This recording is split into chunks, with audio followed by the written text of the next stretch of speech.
Rock steady. Steady rock. And now, ladies and gentlemen, live from Pittsburgh Studio Number 1, it's Cold War Radio. Here's your host, Hutch Bailey Jr. All right, ladies and gentlemen, here we go. The end of another bustling work week in the Biden asterisk administrative days. Welcome and thank you for choosing Cold War Radio from the Alpha Foxtrot studio of Pittsburgh, Pennsylvania. I'm your host, Hutch Bailey Jr. A little redundancy in the intro. The Cold War Radio patron hotline, 412-206-6208. The voicemail for our lovely podcast audience, open 24/7, 412-567-1460. Please visit steelcityresistance.com, where you can become a Cold War Radio patron and help drive the train. You can catch the research room, tons of information there. The video 2 page with the video clips of the audio we play on the radio. For instance, tonight you'll be able to look over at the Secretary of State's aide and see in a meeting with the Communist Chinese diplomatic mission in Anchorage, Alaska. He brought a broad with purple hair, man. Yeah, he did. Yeah, but you can't tell that in the audio clip. You got to see it on the video clip. Please visit iHeartRadio and tell them that you're so happy that they're carrying Cold War Radio. They're not afraid, like a lot of the media people are today. iHeartRadio, so far, is trooping through the storm, and they're paying the bills, folks. If you want to write to the show, write to scrtv@live.com or write to Cold War Radio, P.O. Box 104-33370, Castle Shannon Boulevard, Pittsburgh, Pennsylvania, 15234, so I can walk in there without my damn mask on and panic everybody.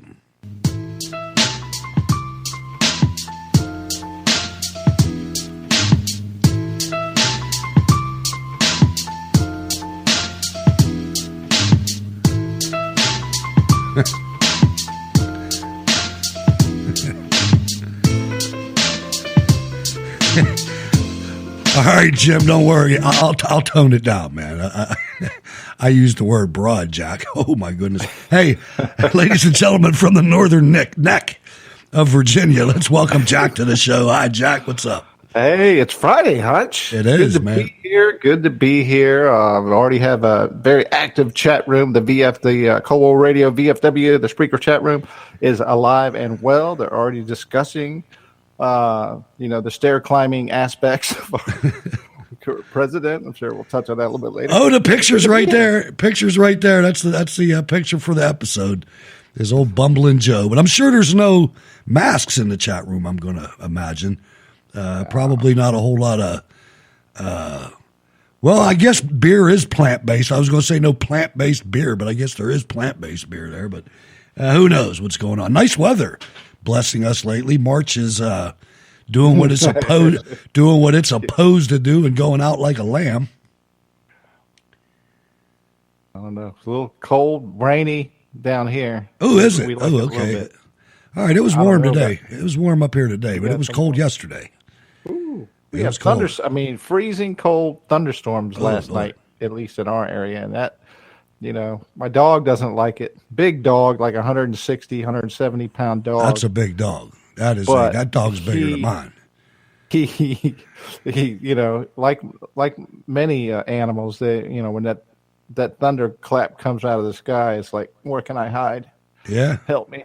It's fun watching cats when that happens too. I have a couple cats, and when it's windy out, running all over the place. Oh, it's hilarious, man. It's absolutely hilarious. And they're both guys, and they fight each other. It's fun to watch.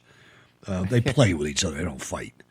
Right. But man, one little noise from outside the normal range and pearl, man, up on the ceiling. And my one cat can jump from the ground to the top of my full-size upright freezer.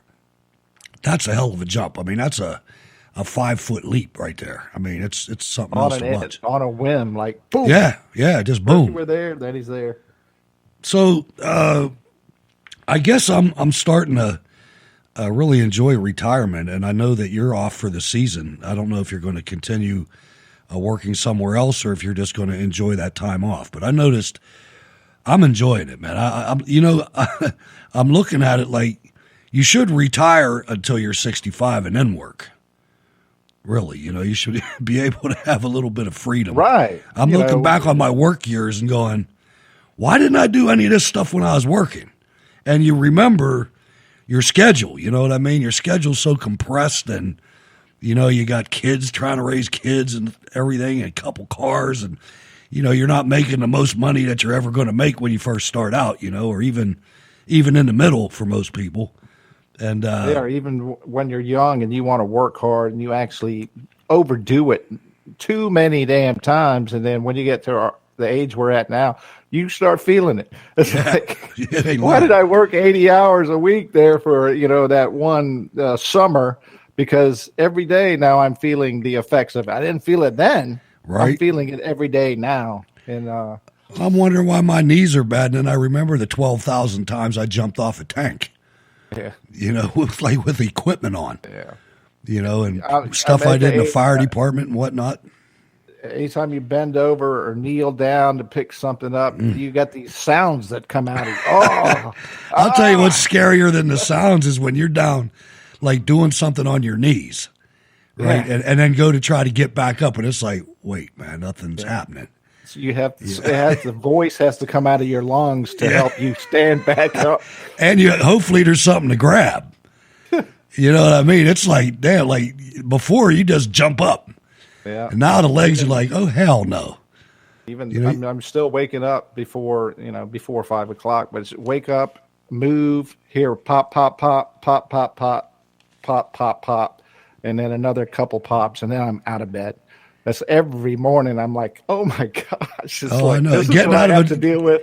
Getting out of a truck is the same way for me. I mean, pop, pop, pop, pop, pop. I mean, not necessarily noises, but man, I get locked up. I look like I am what I am. I look like an old guy coming out of that truck, yeah. All hunched over and whatnot. It's like, damn, is this me?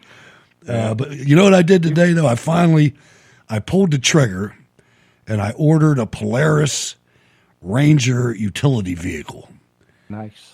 With a plow on it. I got the small one. I didn't want to go too stupid, but I got It's the one that has a steering wheel, right? You sit side by side. Yeah, 500, a Ranger 500. So it's the smaller of them. But you start going into them big ones, Jack, and you might as well buy a truck. I mean, for the price. You know what I mean? Those things get pricey when they start going up, man. Try to put a door on that thing. It's the price of what a vehicle used to cost now. Exactly. I can walk into a new dealership and look at the prices. They're talking $60,000-$70,000 for a vehicle. I mean, are you crazy? It's only the first one though. The first one's the only painful one. After that, there's a couple of tricks too. If you get one, you suffer the pain on the first 5 years or however long you take it. Man, they're out to like 7 years now. They're crazy. But yeah, I'm thinking leasing may be the best. Well, but first, the best way to do that is to buy one.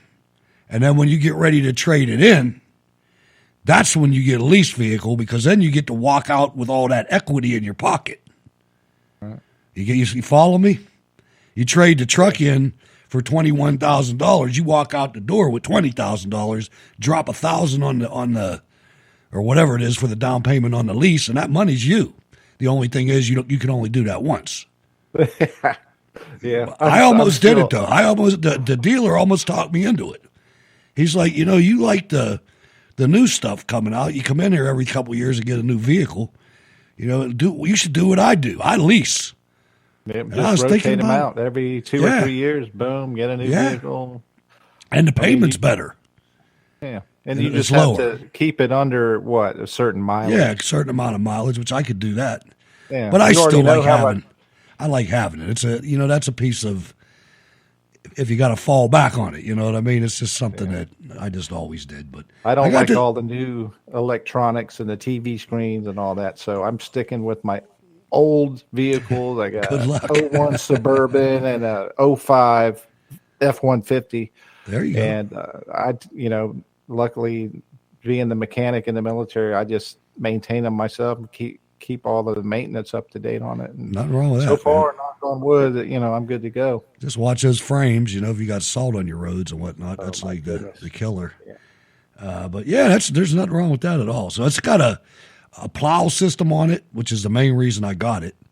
But it's also got a dump bed, which is kind of cool. I don't know what I'm going to use it for, but I got a couple ideas. I was thinking On the Tundra? no, on the Polaris. Oh, okay. Further No, on up the in the Polaris. camp, Yeah, up at camp. Now the guy told me I was talking to a guy. He came and decided he wanted to start a conversation with me while I was filling my Tundra up, and that's a financial transaction right there, filling the Tundra up. Let me tell you, It'll get worse. That's better than 30 gallons. You know what I mean? But I had 75 cents, so 70 cents off a gallon from my grocery store, so that worked out. But he started talking to me. He said next year Toyota's taking the V8s out of the Tundras, and I was like, well, they're going to take Hutchman out of the freaking Tundras too, because I'm not buying a 6-cylinder one of these things. It's the whole reason I bought the damn truck. I'm just giving you a warning, and this is going to happen, folks. These companies are cowards. These corporations, the American corporations that got freaking bloody rich under our capitalist system, are going to cave to these little soy boys and their freaking weather panic, their new Green New Deal madness. I'm telling you, it's going to happen in car companies. I wouldn't be surprised if you had plant-based bullets coming up. It's just it's incredibly destructive what they're doing, and we have to cauterize this wound, Jack. There's a group, an age group in our society that needs to be isolated and forgotten about. Not literally, but their ideas, because they're psycho. These people are not based. Nothing that they do in their entire lives is based on reality. Just watch them. That's all you have to do. These people cross 4-lane streets with their face in their phone, Jack. They do that. I see them do that. I save their lives every day. By not running them over I expect them to get out of the way like you used to be able to do. Right. There's some YouTube creators that have made bank off of those videos. People in the mall just walk right into the fountain. Sure. I wish I was a thief. If I was a strong-armed thief, I'd have everything. You just got to wait until you see one of those people. They're everywhere. But we'll see. Fortunate. I chose not to live in a congested area like that. I know that a lot of people, maybe their jobs or they enjoy being into a more cityfied environment and they're used to it. Because they're helpless. They're helpless. They can't do anything for themselves. I heard a lady call an ambulance yesterday for a hangover. That's what she told the dispatcher. And they dispatched a freaking, and in the city, in the country, you're lucky to get an ambulance. 911. 911. But when they send you from here, the unions, the firefighters unions were so smart that if you know anything about negotiations for salaries for firefighters and whatnot, they use statistics like how many calls they had last year. Well, some genius in the firefighters union decided that every single ambulance call, an engine should respond because we don't have enough ambulance resources. Now, the ambulance dude's making $7.50 an hour. The firefighter's making $25 an hour. I don't know how much. I'm just saying that. I don't know the actual amounts, but the firefighter makes more than the ambulance driver. And obviously, the person that dialed 911 for the hangover isn't going to pay the bill because you know how much the hospital or the emergency place is going to charge for that. And they'll get a bill. They do get a bill, but they rarely get paid. Right. And it's like $600 to $800 bill. Yeah. But the thing is it's not an ambulance or what they call a bus. It's not a bus pulling up. It's a freaking fire engine. With a big Detroit diesel or Cummins engine in it.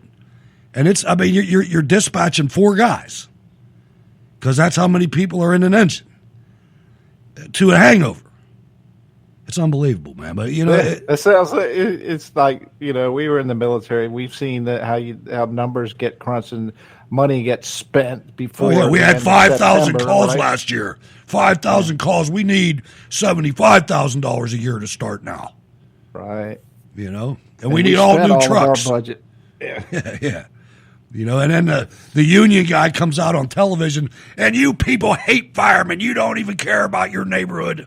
It's like, man, it has nothing to do with that, dude. You're making a hell of a living right now. Not saying that you don't deserve it, but let's look and see what the city where you work is making. What kind of money do they have? It seems that you never consider that, which no unions ever do consider that. Just ask the teachers. They'll just close schools. They'll close their buildings. Negotiations are with the people that are drinking the aged champagne and eating the cracked crab and filet mignon. And they're scoping in, they're Skyping in or zooming in from San Juan, Puerto Rico on the beach. Yeah, that woman. What was that, right? Chicago, Illinois? Yeah. She ain't in Chicago.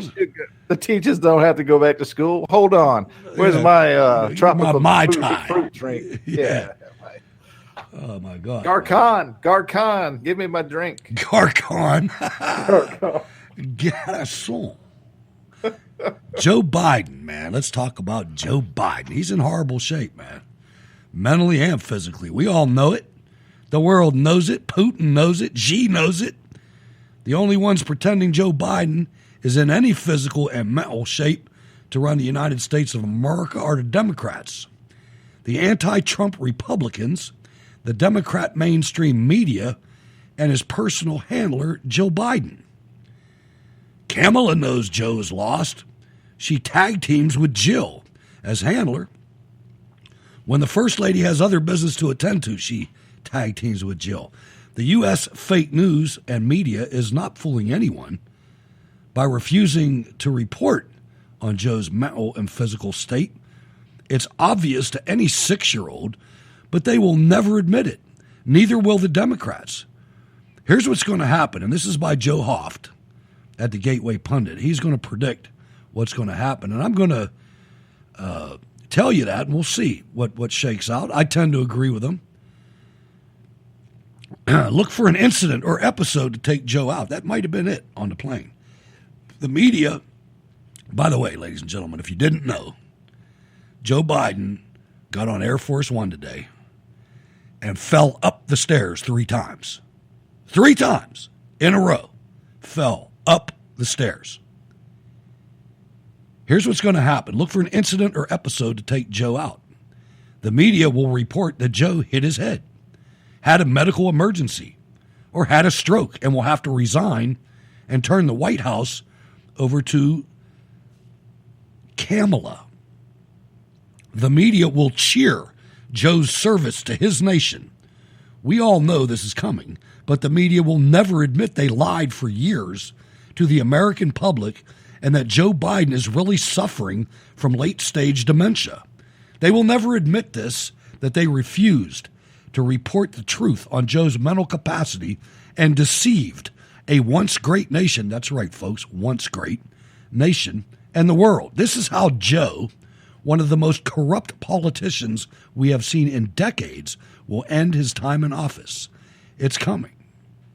What do you think, Jack? Do you think that sounds plausible, feasible? I'm not sure it's going to go down the way Mr. Hoff says, but it won't take much. I mean, we've already seen it. There was an issue with some green screen media report with his hand is magically going through microphones that they're trying to explain away when it's, anyone that has dealt with computers and photoshopping and seeing spoof videos know that that's a green screen and, what the hell's going on here? But they still trying to make an excuse, like today with him stumbling up the stairs. The spokesman's like, "Oh, the president's just fine. It's too windy. The wind. It's windy. The wind I almost fell myself. I almost fell myself. Yeah, come on. On. That green screen. They had practice with that with Hillary, because Hillary wasn't physically up to it either. On the campaign trail, they did the green screen with Hillary, because her crowds were so small that they multiplied. There was numerous events where you would see the same person duplicated in 3 or 4 different spots. Like the Zoom calls. The Zoom calls at the DNC were the same way. The Zoom calls with the little windows, and they had the same person in like 6 windows.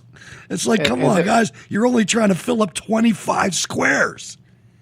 We've got 100,000 at this one over here. I know. Yeah, I know exactly what. And Joe won. With 82 million votes. It's like they're not doing the obviously stupid, shoddy, fake videos for us because the at least the folks that are halfway intelligent can look at it and say this is fake. Right. They're doing it for the people that are stupid that believe that it's not fake. And there's so many of them, man. Let me ask you something. How does this end for the press? How does it? I mean, I've been trying to think of that. You know, it's like you're up there in my face calling me stupid by the things you say. How does it end? Because they better pray it ends peacefully, boy. I'll tell you that. But well, if it ever, I mean, right now, you know, these folks in the media, they're all part of that same crowd, right? The separated, the elites.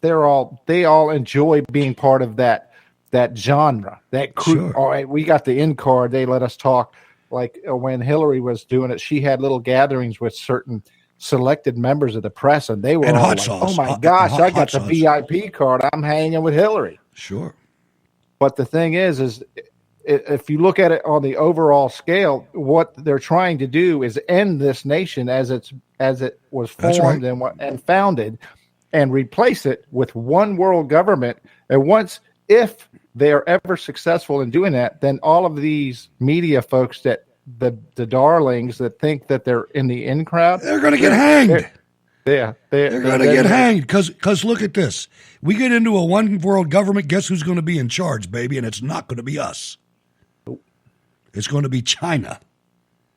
Don't forget that. And you're president, and you look at your Democrats and your Republicans like Mitt Romney and Pat Toomey. They're selling you out, folks. Selling you right out. Everybody got their $1,400 stimulus, and Walmart and Lowe's and Home Depot are chock full of shit from China for you to buy so they can rebuild their Navy.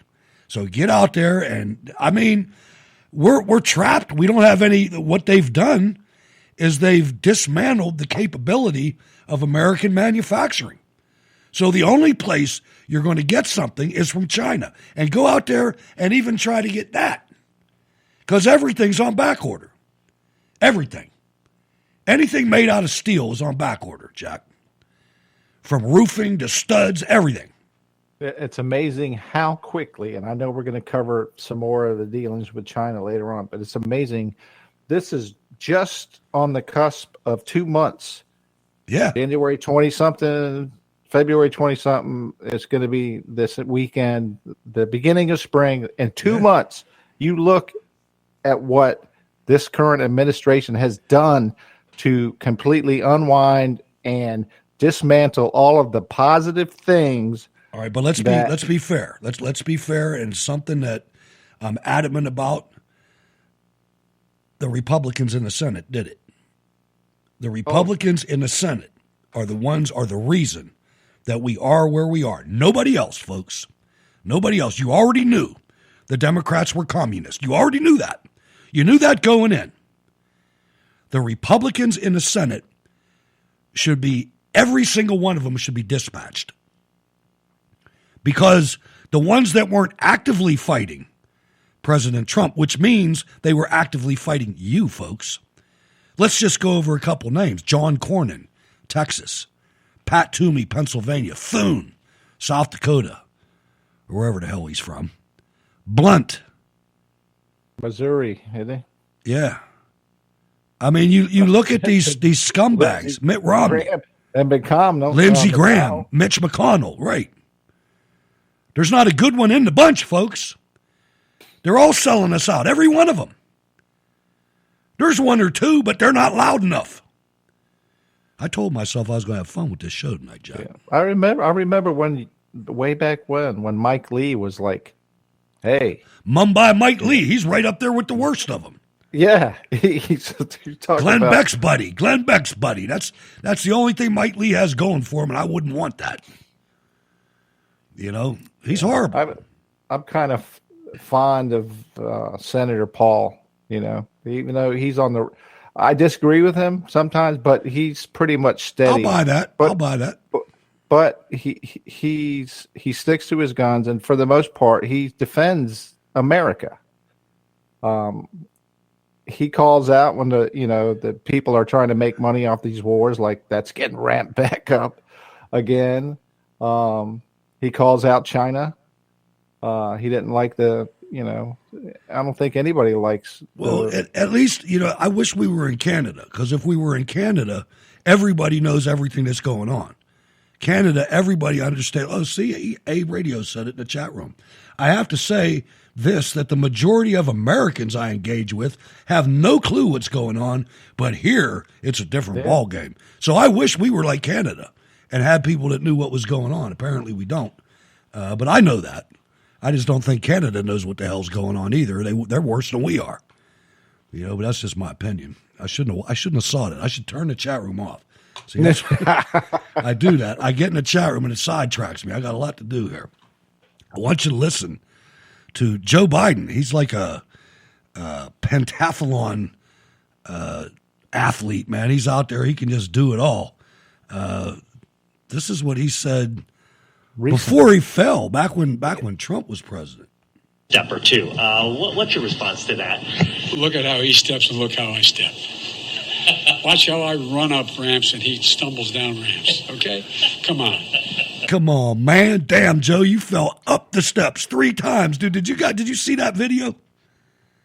You didn't see Popcorn's hand come up and trip me up 3 times. Who knew? I didn't know Popcorn was handling the ramps. Oh, man, that wind, he kept blowing in my ear like sweet nothings in my ear, like it was a 12-year-old girl. I needed to use my Kentucky windage and aim for, to kind of ease me on up them stairs. Oh, man, I'll tell you, it's something. Oh, shoot, I almost forgot. We got a guest tonight, man. Go ahead and talk about us a little bit more about Biden. Let me take care of business over here. Yeah, it's for this week to me has been a complete and total disaster. I'm sure we're going to cover some more of what has happened this week as far as this current administration, but if we needed any more confirmation of the inability for Joe to lead this country, we've seen it in spades this week, from dealing in foreign policy, his State Department team dealing with China. That wasn't very nice. And, of course, his athleticism in climbing the ramps to Air Force One today. I mean, that was like icing on the cake, I believe. It was bad. I mean, and like I said, it wasn't just once. He tried to get back up and actually continue. He did what he said. He tried to run up there. Well, he finally got to the top, and after he saluted, he turned around and he looked like he was faking, like he was jogging in, like he meant to do all of that we've just seen. It's like, okay, all right. It was interesting. It was, but it's next week, it's sad. An escalator. Yeah. Oh, that'd be brutal. I often wondered how that would feel, man. If you ever fell down one of those modern escalators that are like the steel, man, you'd get wiped out. On the steps, I mean, they're like corrugated, or I don't know how you call that, but how you describe pain. It looks painful, right? It does, and it's sharp edges. I mean, all right, so we're not having a whole lot of luck here with the guests. That's all right. I got enough stuff to handle this. I'm not even going to mess with Mona about it, because that was like 2 weeks ago. We set that up. I'm kind of was worried about that.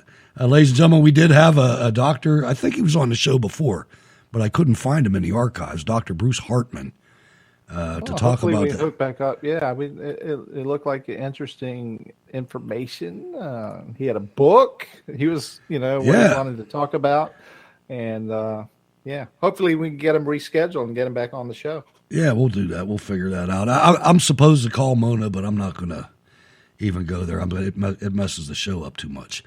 But anyway, so we're going to move on. The luckiest guy in the country, really, is Andrew Cuomo, Jack. And the reason I say that is because now the Federal Bureau of Investigation, the FBI, is said to be investigating whether aides to embattled New York Governor Andrew Cuomo gave false data regarding the number of deaths in the state's nursing homes during the coronavirus pandemic. So, I mean, if you're under investigation for something like that, and you're a Democrat, a communist, and you're under investigation by the federal government's Democrat Gestapo, the FBI, you're in good shape. He's not going to jail. He's going to jail as fast as Brennan and Clapper. He's not going anywhere. Right. It's lip service because what could have, spawned this off-the-cuff investigation out of nowhere on the possibility that the Democrats in New York State were feeding false data to the coronavirus, the COVID-19 task force in the in D.C. last year. Could it have been the fact that Cuomo's aide came out and said that we gave false information to the COVID team because we didn't want the president to use that information against the Democrats during the election last year? Yeah, they even said it. They even said that I just came out a month ago that they did it. And then all of a sudden, now you get the sex scandal against Cuomo to basically push that to the side. Now the FBI, a month later, is like, hey, our crack staff has discovered that there's possibility of some shenanigans going on in New York. As far as data is concerned, we're going to be right on top of that, folks. All right, so I'm sorry about that, ladies and gentlemen. I was trying to do a little communications there. I don't normally do that.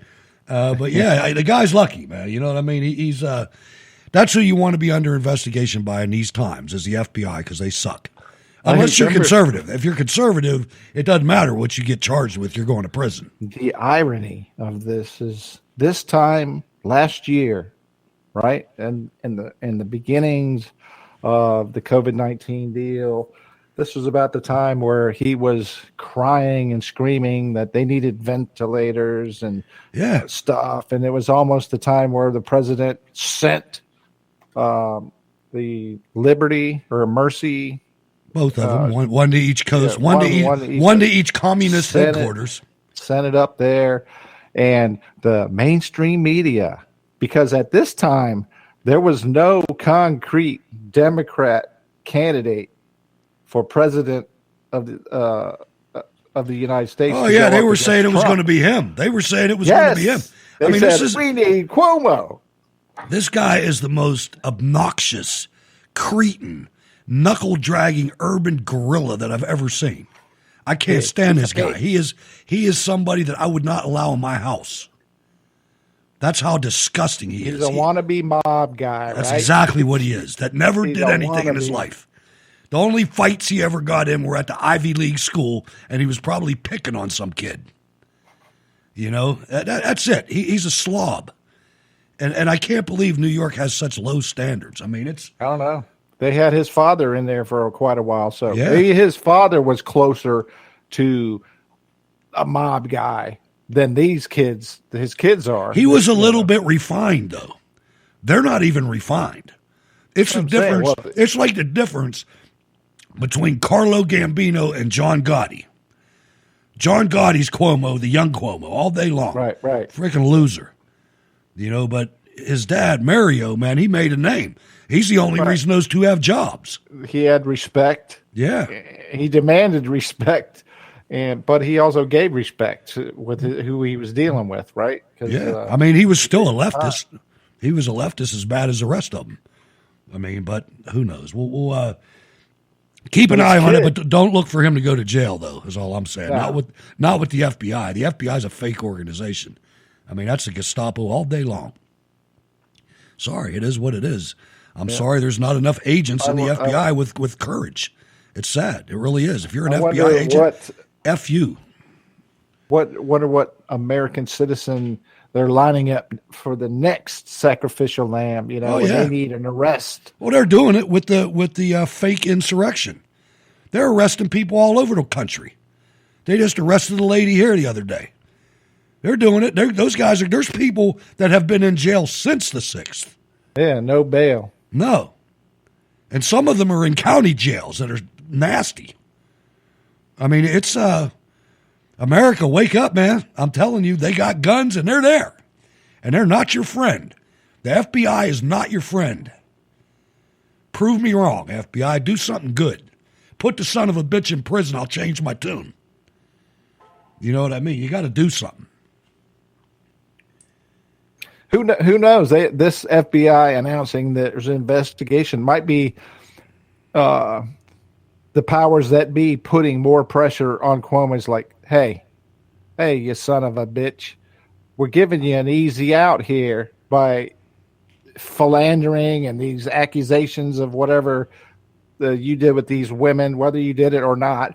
We're giving you an opportunity to get the hell out of here without going to jail. But you seem to be fighting it. Let's just say that we're starting the investigation now. I'll tell you, know what I'm it's ridiculous, man. This FBI, man, Comey, can you believe he did this? I mean, now I know that the FBI wasn't on the money for a long time. I mean, I remember Waco, I remember Ruby Ridge, and there was other things that happened. But I never felt that you couldn't trust the FBI. I used to send tips to them when I'd get them. You know? I know. I mean, that's lost. I don't. And then when I got older and started digging in, learning about the history and learning about who led that thing for decades, right? Oh, You yeah. talk about a man who was in Hoover. power. So then I start thinking, has it ever been a good law enforcement agency, or has it always been they've always been some bad. way to wield power? You know? Well, I think a lot of it was, I think it developed with the adversaries that they had. You know, a lot of the FBI's good work came in World War II. Unfortunately, a lot of that had to do with Japanese and with German American citizens. So you don't know, how far the integrity meter went. You know, did they just round everybody up with a Japanese heritage, or did they look at events that happened, or I mean, You know, when the U.S. was tasked for, in World War II to invade Italy, who did they call? They called Lucky Luciano and Yes, Vito they Genovese, did, right? Yeah. To hook up with the boys in Sicily, so they knew, hey, Right. U.S. is coming. Boom, boom, boom. Vito was living there at the time, of the Genovese. You don't learn that in the high school history No, books, but no. I never had any time for that anyway. I've been teaching myself for forever. Yeah. The only thing you got to watch is your sources. That's the thing that gets shady sometimes.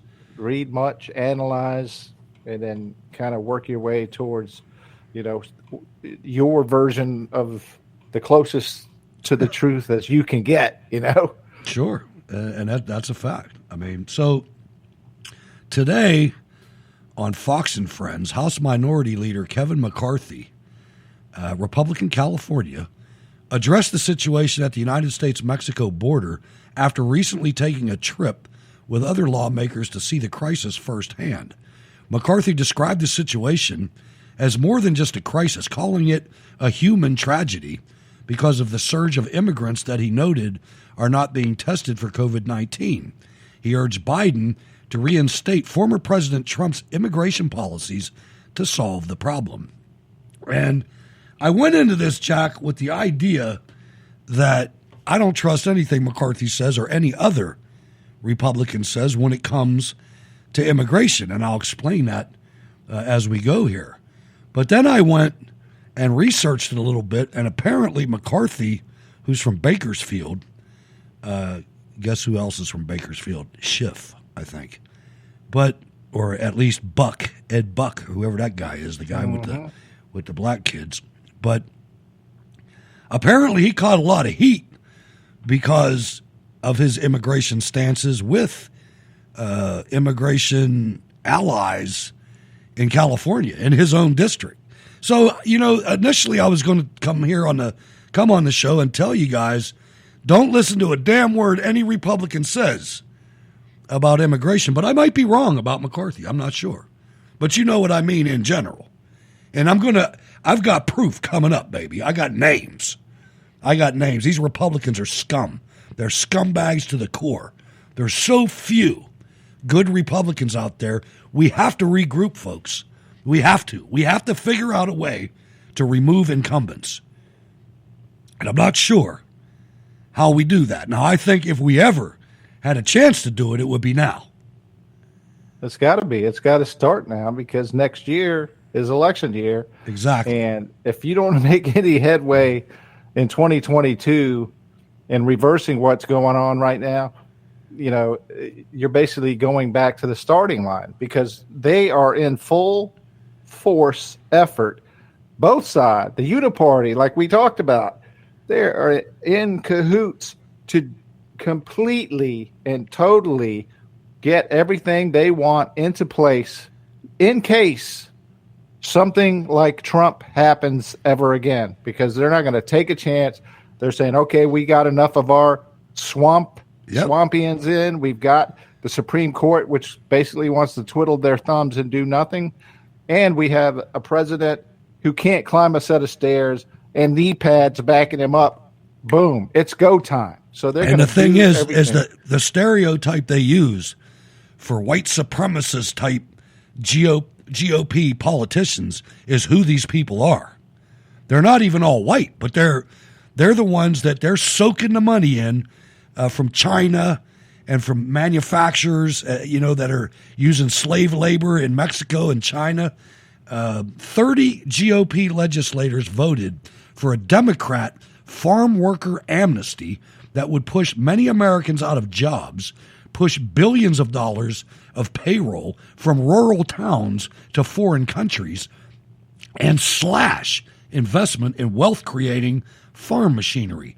This is a Farm Modernization Act. The 30 GOP votes for amnesty and cheap labor bill were provided, and listen to some of these names: Mark Amodai, Nevada; Cliff Bentz, these are all Republicans, Oregon; James Baird, Indiana; Michael Bost, Illinois; Rodney Davis, Illinois; Mario Diaz-Balart, Florida; Brian Fitzpatrick, Pennsylvania. That guy is a cancer. Brian Fitzpatrick should not be allowed in the Republican Party. The guy's never voted for anything Republican. Andrew Garbarino, New York; Carlos Jimenez, Florida; Anthony Gonzalez, Ohio; Jamie Herrera, Butler, Washington; Chris Jacobs, New York; David Joyce, Ohio; John Katko, New York; Douglas LaMalfa, California; Dan Newhouse, Washington. Get this: Devin Nunes, California; Thomas Reed, New York; Kathy McMorris Rogers, Washington; Michael Simpson, Idaho; Chris Smith, New Jersey; Lloyd Schmucker, Pennsylvania; Elise Stefanik, heard of her lately, New York; Claudia Tenney, New York; Glenn Thompson, Pennsylvania; Fred Upton, Michigan; Jefferson Van Drew, New Jersey. But don't worry, because Representative Mike Simpson says legislation that will provide amnesty to 1.5 to 2.1 million illegal aliens employed by farms in the United States is not amnesty, while justifying his support for the plan. Verdict: false. Immigration amnesty has long been defined as a form of relief for illegal aliens who would otherwise be eligible for deportation. Cornell Law School's legal dictionary, for instance, describes amnesty as a government pardon for person violating policies related to immigration. I mean, how can you win when that's on your side? But don't worry, it won't get worse. Oh, wait, yes, it will. There was another bill. Here are 9 turncoat Republicans who voted for Dream and Promise Act. Representative Don Bacon, NE. What's NE? Nevada, Nebraska, one of those. Nebraska. Two. David Vallado, California. Fred Upton's back again from Michigan. Maria Salazar from Florida. Dan Newhouse, Washington. There's Brian Fitzpatrick again, Pennsylvania. Chris Smith, New Jersey. Carlos Jimenez from Florida. Mario Diaz-Balart from Florida. Keep electing these people, folks, and you're not going to recognize your country. You're just not. I mean, it's horrible, man. It is absolutely unbelievable. Uniparty, we're not lying, folks, and that just no. This is icing after the Trump administration. This is them going on record. Earlier this week, I think you covered it on an earlier show about the earmarks deal.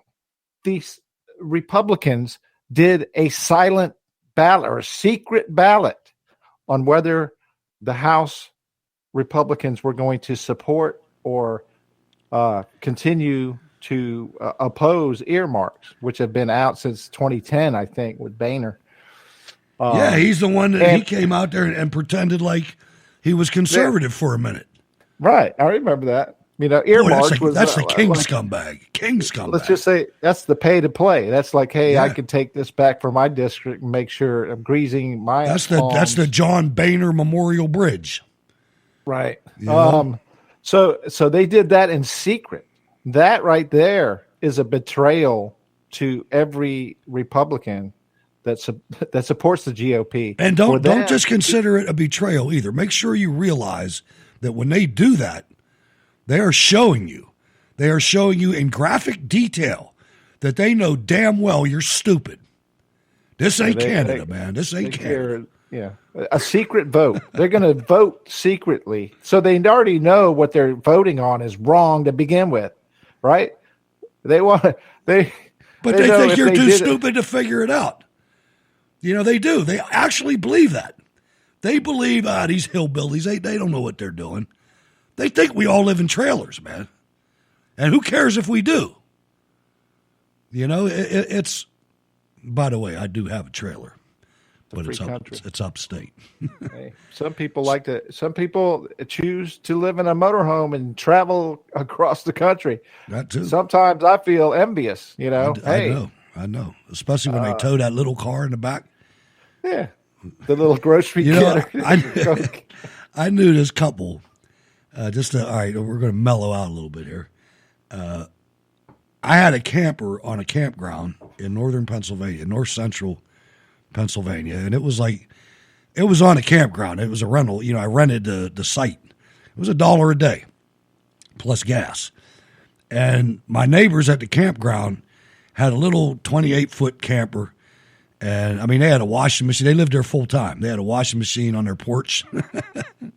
But they would stay there in the summertime, and then they get in their little raggedy-ass car, and they drive down to Arizona. They were retired.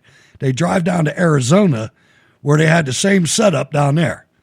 So they had two 28-foot campers that they had on sites, and they stayed in one in the summer, which was beautiful, in the mountains of Pennsylvania. Right. And then when it started getting cool out, they'd head to Arizona, man. I mean, I bet life was cheap. Hey, they're dodging the extremes, right? Yeah, dodging the extreme heat. No, I never wanted to do that, but it was kind of interesting to watch them. They looked like they were having fun. They drank beer, I know that. But and probably didn't have a care in the world. No, it didn't seem like it. It really. We got this weather thing whipped, folks. Yeah. You just got to shovel snow all you want up here. We're gone. I'll come up when it's melted, man. Let me put this tarp over this thing for the winter. So, ladies and gentlemen from Atlanta, Georgia, I'd be very embarrassed. I'd be embarrassed if I lived there as much as I am because I live here. I'm very embarrassed. But Atlanta, man, I want you to listen. I want you to listen to the clip. And this is like two black guys on CNN. And it's a shame because I don't know who this anchor is. Never saw him before, but I don't watch CNN. But he looks like he's serious, trying to be serious with Hank Johnson. So I don't know how that works, trying to be serious with Hank Johnson. But he gives it a try, and listen to this moron.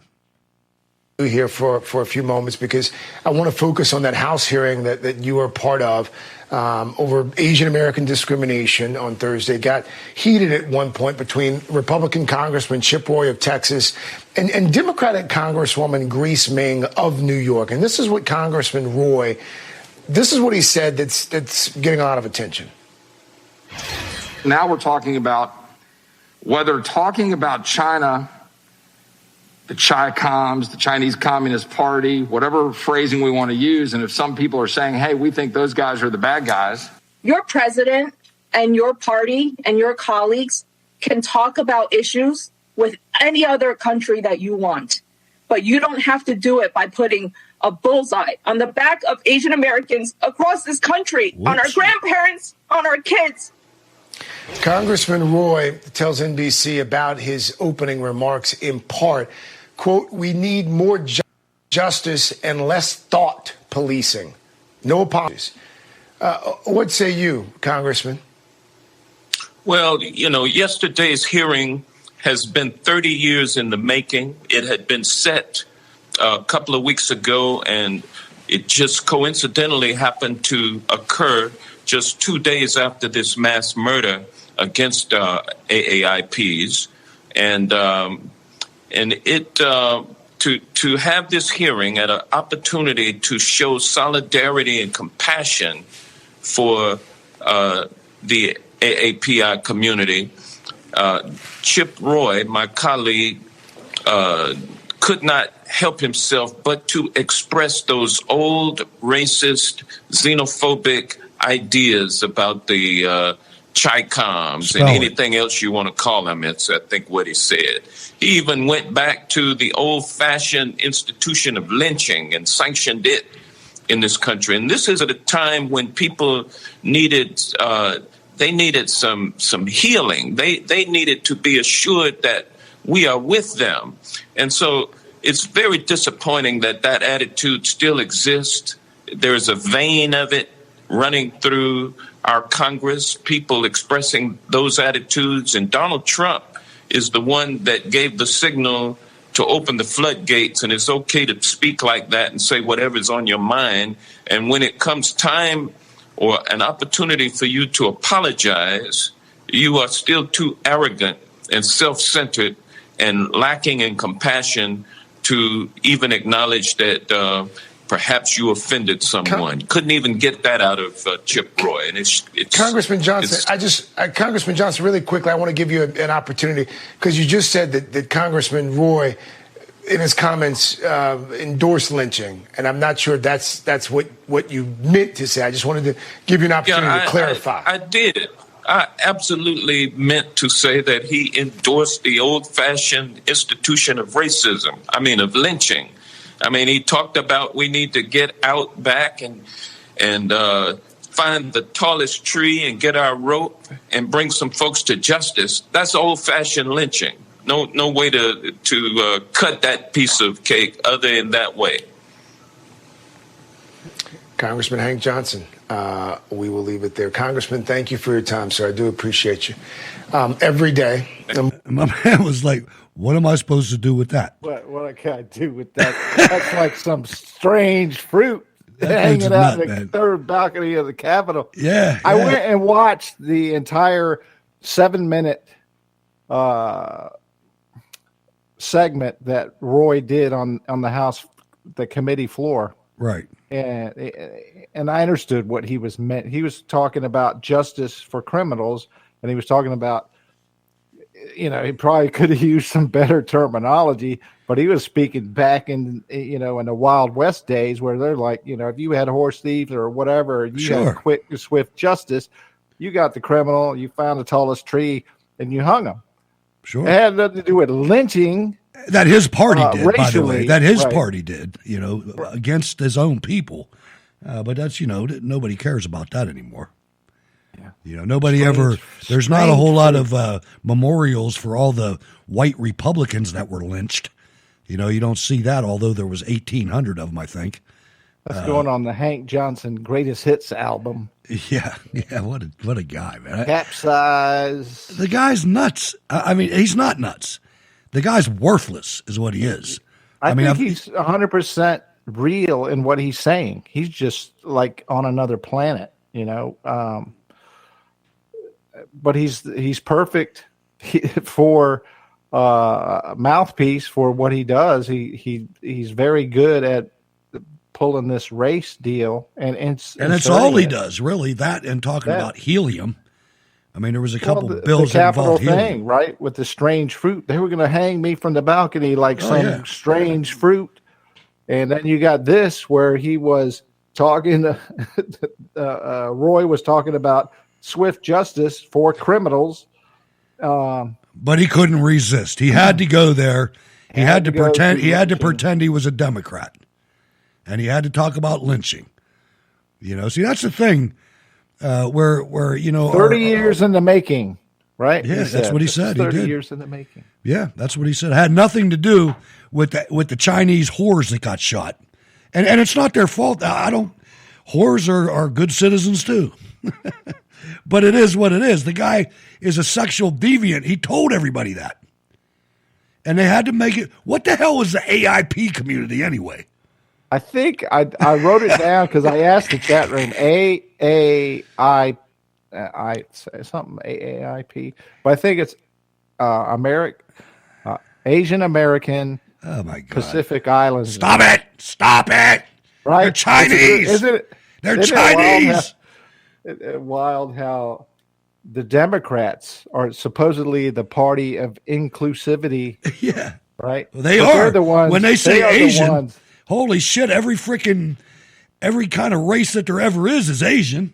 But they're the first ones to divide people, put them into groups. He had them right already in that group, AAPI group. Boom. Oh yeah, I mean nobody ever heard of that before him. But he's part of the Trayvon group. The Shot down in the middle of the street. He was a WW. I forget what it was. A black boy and a black man in a hoodie in a gated community, whatever. What's it? SFTB. Strange fruit on the third balcony. I'm going to say it like I see it. Trayvon was hunted down like a rabid dog. He was shot in the street. He was racially profiled. Ladies and gentlemen, you are listening to Cold War Radio, wrapping up the week with Jack. Our guest didn't show, but we'll be back with your calls in just a minute. Don't go anywhere. One America News Network, your leading source for the latest breaking national and international news. With nearly 4 times as many headlines as the other networks. Straight news, no speculation, no opinion. Just the facts. Complete coverage 24 hours a day, 7 days a week. One America News Network, your source for credible news.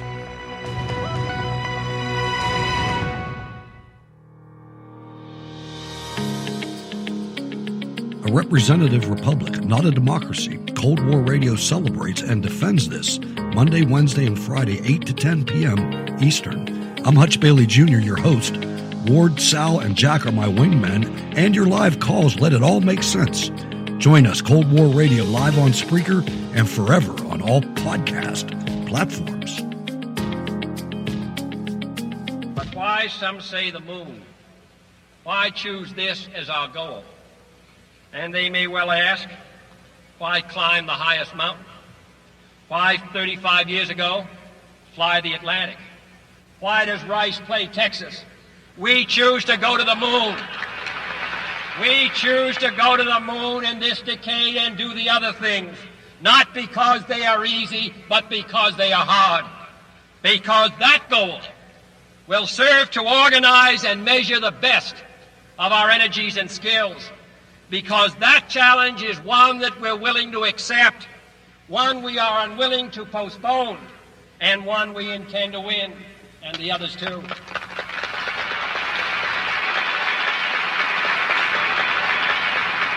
But we shall send to the moon, 240,000 miles away from the control station in Houston, a giant rocket more than 300 feet tall, the length of this football field, made of new metal alloys, some of which have not yet been invented, capable of standing heat and stresses several times more than have ever been experienced, fitted together with a precision better than the finest watch, carrying all the equipment needed for propulsion, guidance, control, communications, food, and survival on an untried mission to an unknown celestial body, and then return it safely to Earth, re-entering the atmosphere at speeds of over 25,000 miles per hour, causing heat about half that on the temperature of the sun, almost as hot as it is here today, and do all this, and do it right, and do it first before this decade is out, then we must be bold. The President of the United States takes pleasure in presenting the Silver Star Medal to Frederick L. Roll, Staff Sergeant, United States Army, for conspicuous gallantry and intrepidity in action while serving with the 1st Battalion Airborne, 509th Infantry Regiment during combat operations in support of Operation Iraqi Freedom on 4 April 2003 in Iraq. Staff Sergeant Roll displayed extraordinary heroism and gallantry when his team came under enemy fire in Iraq. Taking small arms and rocket-propelled grenade fire, Staff Sergeant Roll led his team back to their Bradley fighting vehicle during the battle for Baghdad International Airport. After accounting for his men, Staff Sergeant Roll observed fellow soldiers of Bravo Team 1st Squad who were pinned down in an exposed position under heavy enemy fire with no leadership. Staff Sergeant Roll jumped from his Bradley fighting vehicle, ran across open terrain under heavy fire to provide leadership for the exposed soldiers. Upon his arrival, Staff Sergeant Roll noted that one soldier had been shot through both legs. He organized Bravo Team and began suppressing fire, applied first aid to the soldier's legs, and called for an evacuation. Staff Sergeant Roll became aware that enemy fire was landing around the injured soldier and used his own body to shield the casualty from further injury. While providing cover, Staff Sergeant Roll was struck in the middle back of his interceptor ballistic vest by a 7.63 millimeter round. Staff Sergeant Roll continued to provide cover and direction to the Bravo Team soldiers until an evacuation vehicle arrived. The evacuation vehicle was unable to move closer to the team than 100 meters. Staff Sergeant Roll picked up the injured soldier and carried him to the vehicle under continued enemy fire. He then remained in an exposed position while the rest of Bravo Team reached the evacuation vehicle. Leaving the evacuation vehicle, Staff Sergeant Roll again encountered enemy fire as he moved to his Bradley fighting vehicle to rejoin members of his rifle team. Staff Sergeant Roll, job well done. God bless America. Reverend Standard!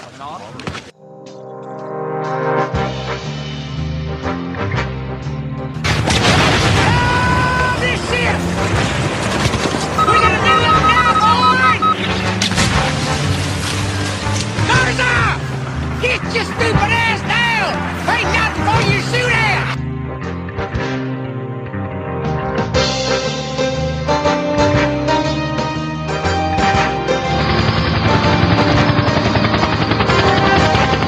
What's this about you losing your Kevlar?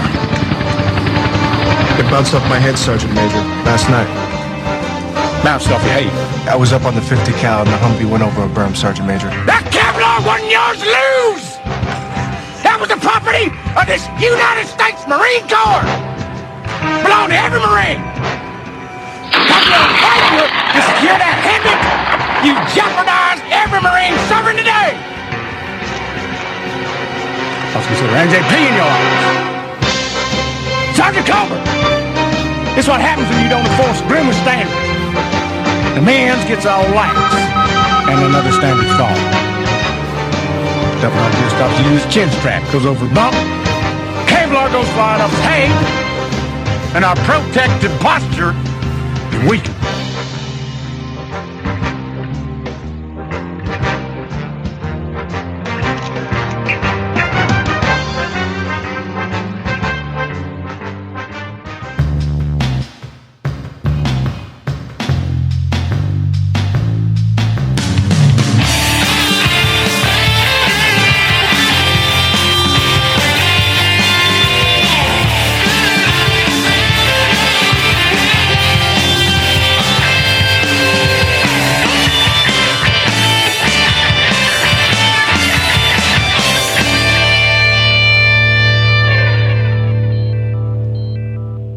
And good evening, everyone, and welcome back to Cold War Radio. Thank you for choosing Cold War Radio. We really appreciate that here at the show and appreciate you participating in the patronage program. And if you can't, that's all right.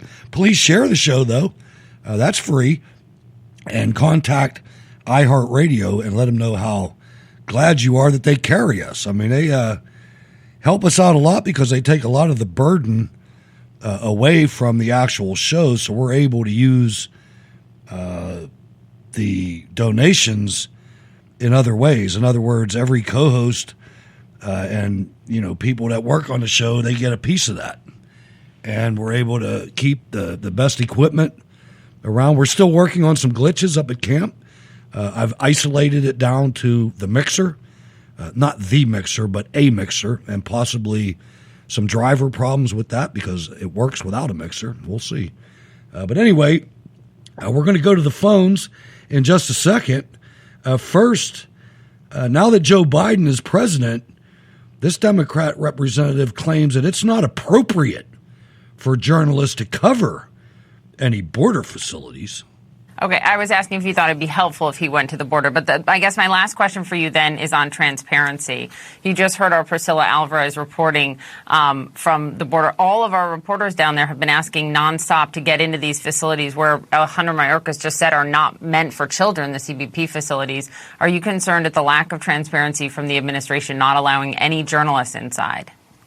I will tell you that under the Trump administration, members of Congress were not allowed inside these facilities. So if the press is not allowed inside, it doesn't. It doesn't mean anything now. Respectfully, Congresswoman. I mean, clearly you were upset about that lack of transparency. Are you concerned about this lack of transparency? Sure. Well, again, when you have numbers in the numbers that we see, and we have facilities that are appropriate for children, but because of COVID protocols, you can't fill them to capacity. You have to have social distancing. They're trying to process as quickly as they can. And no, these detention facilities at the border were not meant for children. Children are meant to be in licensed facilities, but because of the numbers and because of the social distancing that's required, they are doing the best that they can. And I don't necessarily think that it's appropriate for journalists to be inside centers that are not permanent places for children, that children are not placed there permanently. They're processed out of those facilities as quickly as possible and as quickly as the facilities will allow. But some of them are being held there longer than they're legally supposed to be. They are doing we'll what have they can under COVID protocols. If it were not a pandemic, I would totally understand the concern, but we are dealing in a unique set of circumstances that are unprecedented, and you can't fault an administration that is doing everything humanly possible to treat these kids in a humane way. Given the limitations that they have because of COVID. All that in a bag of tortilla chips. Sanchez, thank you for your time.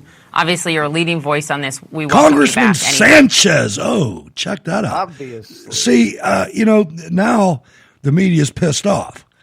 Because now the Democrats are lying to them, and it's starting to make them mad, and they don't know what to do. Aren't they using the Obama cages again? Sure.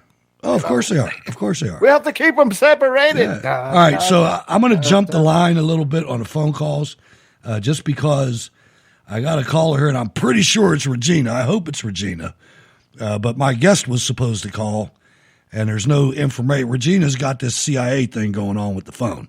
I don't know who it is. It just says unknown caller. So, Regina, I hope that's you. Is that you? Hello? Nice. All right. That's not my caller. Okay. I got you. And you know what I mean? I don't care that you have it that way. It's just that our caller fell through tonight, and I talked to Mona. You could tell when I was stuttering in the first hour. I was trying to talk to her. Yeah. And she asked for the number of the show, and the guy's supposed to call, and he never did. But we'll deal with that later. You're on now. What's on your mind? Thank you for calling. I got a couple of questions that's kind of sort of aggravating me. I've been thinking about this ever since this Asian thing happened. Okay.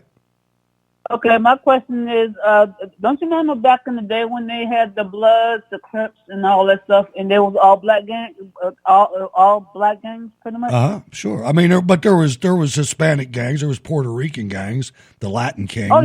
Oh yeah. And there was Chinese gangs, the Triads. Yeah, see, that's what I'm saying. That's what you're going where I'm headed. Okay. For some strange reason, you don't hear the Chinese gangs anymore, and I found that. Oh, they're out there. If you study, you study organized crime, and you'll see them. That's what I do, and I've seen them. They're pretty powerful. Yeah, I found that a little suspicious because that is not being talked about. That's before we found out that the guy was a pervert, right? And stuff like that. Because for some strange reason, everybody. Because see, I grew up watching TV shows, and on the TV shows, they always had the triads and stuff that was on shakedown Chinese merchants. Sure. It's what every culture does. It's what every immigrant culture does in America. I mean, the mafia, the Italian mafia wasn't the first. I mean, let's not forget about the Irish, the Westies. You know, they were before the Italians. And not only were they in organized crime, but the Irish had the police forces, which were another form of organized crime back in the day. You know, I mean, they squeezed people, and they always squeezed their own community. The Irish squeezed the Irish in Hell's Kitchen and in other ethnic neighborhoods. I mean, this is one of the reasons why reparations is so offensive to a lot of Irish people, is because we were the first slaves.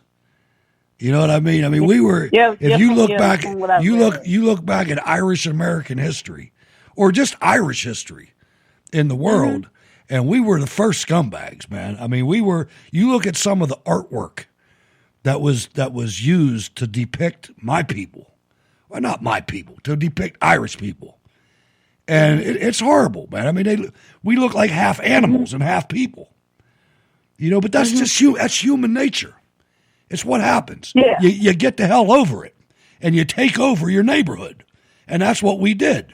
And that's what the Italians did. And really, that's what blacks did too. But somewhere along the line, something happened, man. And it was... Well, that's when you had the Democrat federal Party government taking the most successful aspects out of all of the organized crime outfits. And taking them over, successful. Right. Yeah. And then now it's all bundled up and it's presented to you as the United There's a States. casino in every damn state in the union, baby. Yeah, there's a casino open 24 hours, boy. You can go anywhere. And that used to all be mob. It used to all be illegal. You know, except, you know, but anyway, go ahead. Go ahead. Get to your. I know I cut you off. Oh no, you're fine. You're fine. I'm used to you now by now. All right, that's cool. I can take that. I was going to throw. Okay, now we know the guy's a pervert. But do y'all remember the Green Which guy? River killings and stuff like that? Which guy are we talking about? He was going around killing the prostitutes and stuff like that. And all of a sudden that this guy did this, they're making a big deal about it. It's he's a white supremacist. They haven't heard of it before. Right. Like it's been done before. It has, and it's going to continue to be done because people are sick.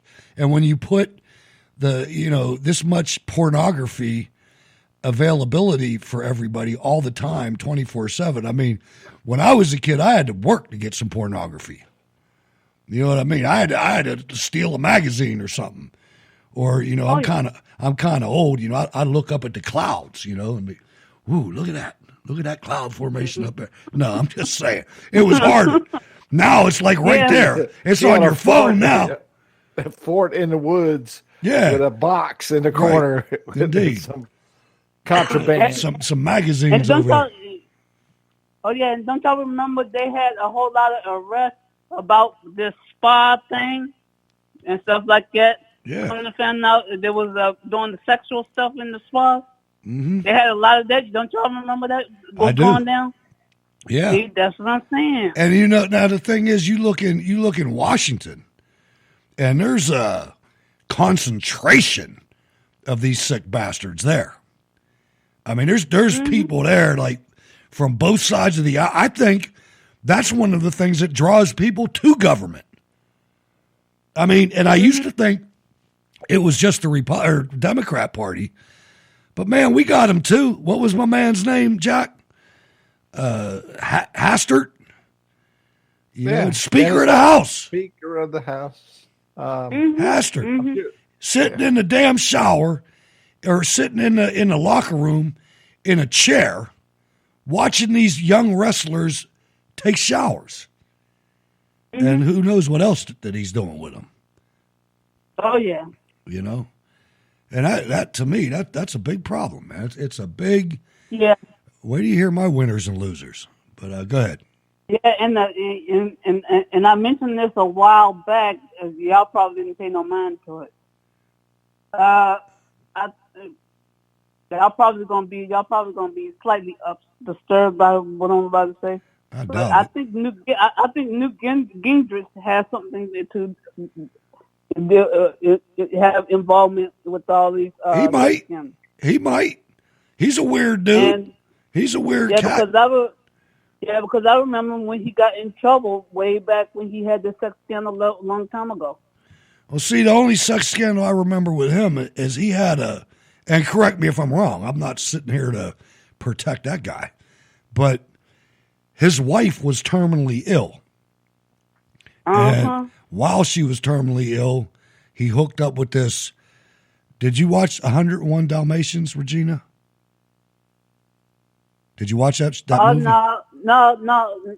I watched the older version. Yeah, that's what I mean. The old one, the cartoon. The 101 Dalmatians movie. Well, Newt Gingrich married Cruella DeVille. Callista, what's her name? Callista? That woman looks like Cruella DeVille like a son bitch. I'm just saying. But and get this, and there's another angle with that. She's the ambassador. She I don't know if she's still there, but she was the ambassador for the church.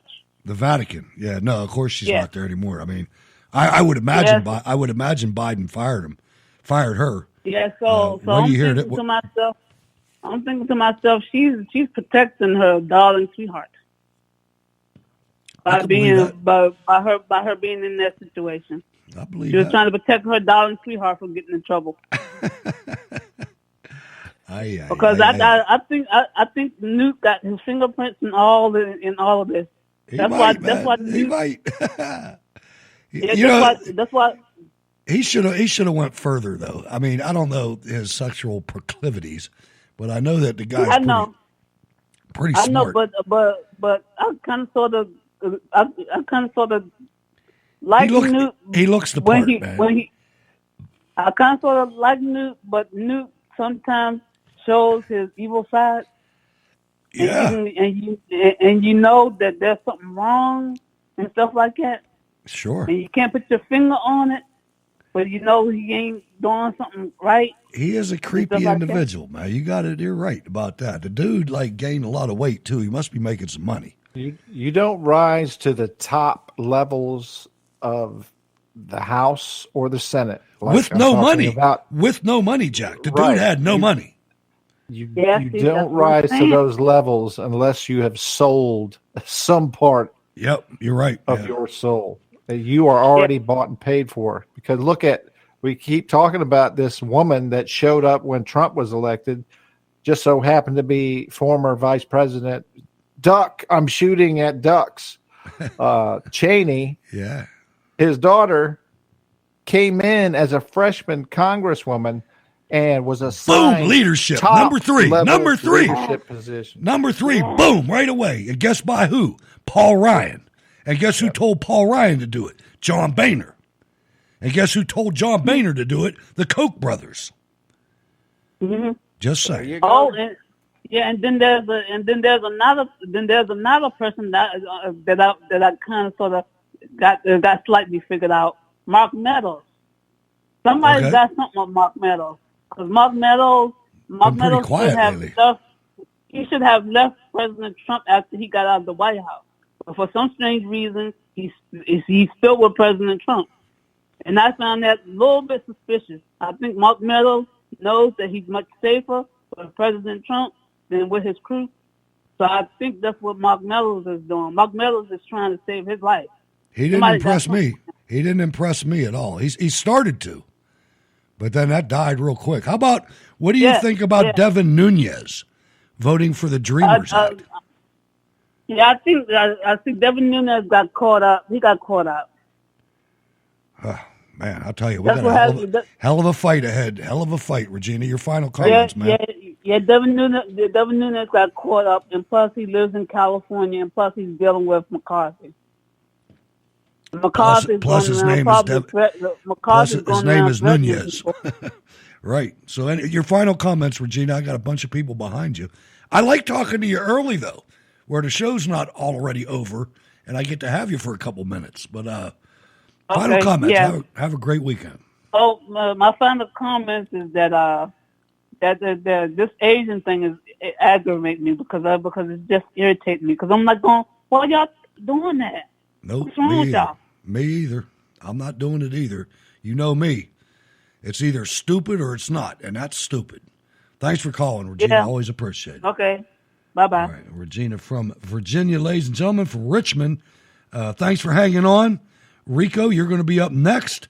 But check this out. The House shoots down a resolution to remove Eric Swalwell from the Intelligence Committee over his relationship with Chinese spy.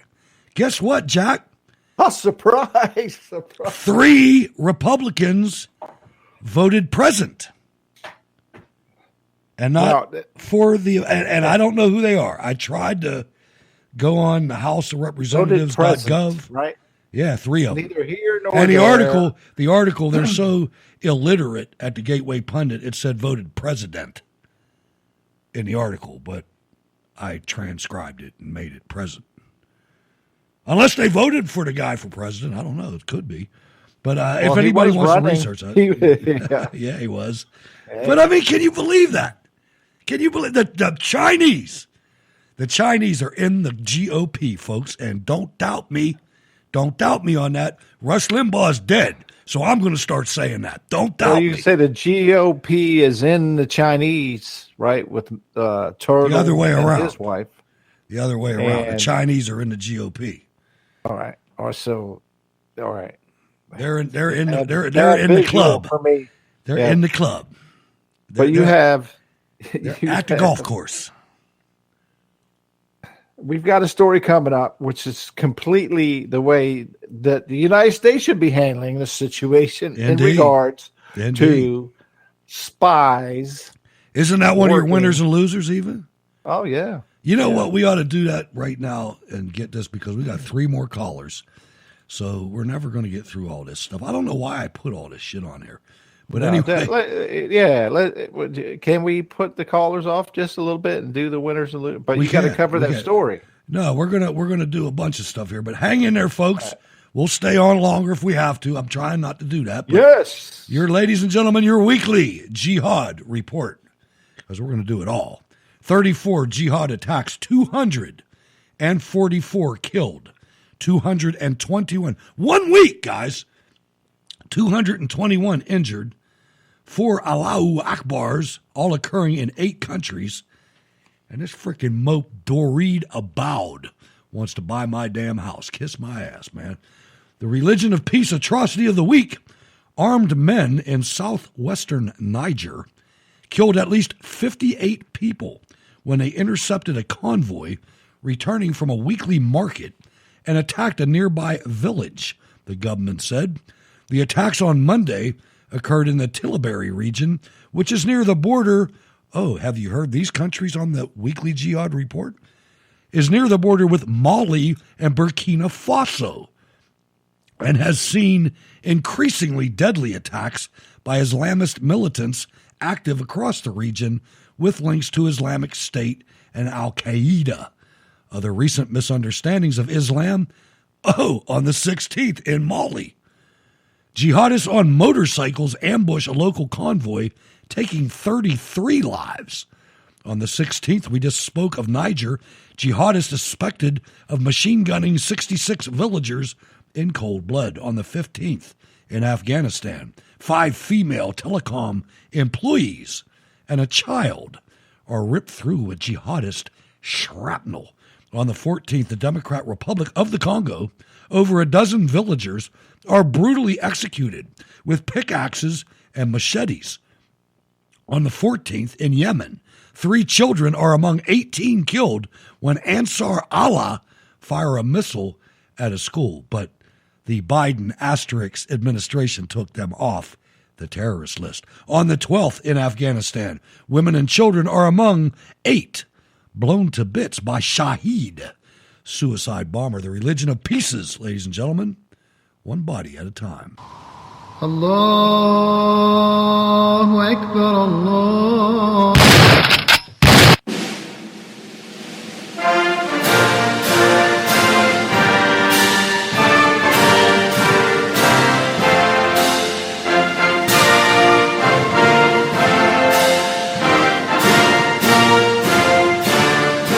And if that doesn't work, ladies and gentlemen, until he becomes gay.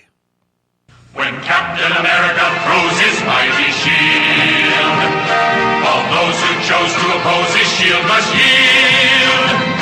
If he's led to a fight and a duel is due, then the red and the white and the blue will come through when Captain America throws his mighty shield. My favorite comic book character, and they had to turn him gay. Winners and losers for the week. Jack, you're up next. My winner of the week, comes from a story that we're going to cover a little bit later on, but is the nation of Estonia. Should I cover it right now? Should I just do that? Yeah. Right? And that'll just make let's your do whole thing right, because it is a very good story from Tallinn, Estonia. Chinese military, or that's Asian if you're in a Joe Biden administration. Military intelligence recruited an Estonian, who's also an Asian, by the way, national working at a NATO research institution focused on maritime and submarine research. The Daily Beast has learned.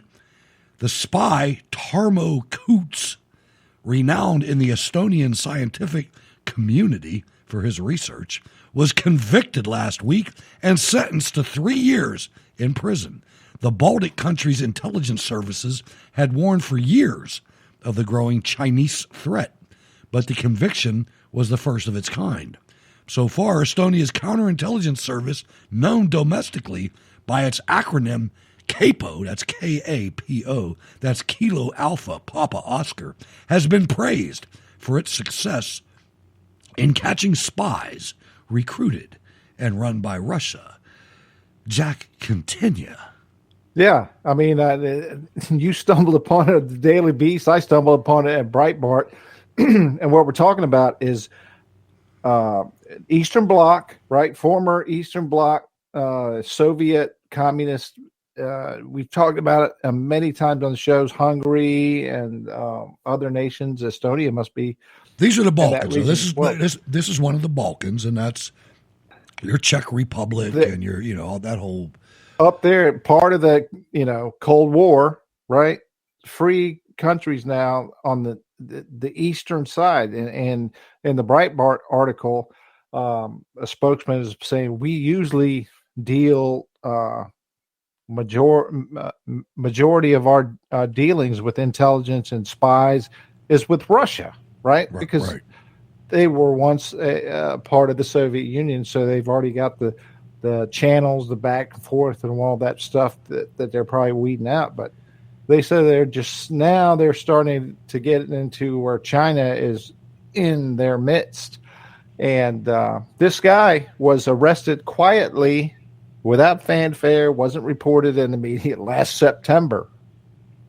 Just Nice. remember last September. Yeah, right. We had Trump as president still. But I digress. The good thing, the reason why Estonia is my winner is because they identified somebody working with Chinese espionage and did something about it. You know, I mean, this is something. Put him to trial. I know people get mad at me when I have pretty much lost faith in Western culture. I really have, man. I mean, with Western Europe, I don't have any time for it, man. The Western part of it, right? The Eastern part of Europe. I love the Eastern part. I think those should be our allies. And I think if you would have left Trump in there a little bit longer, we either would have cleaned the assholes out of Western Europe government, or we would have went to Poland, the Czech Republic, Estonia, all these places, Hungary.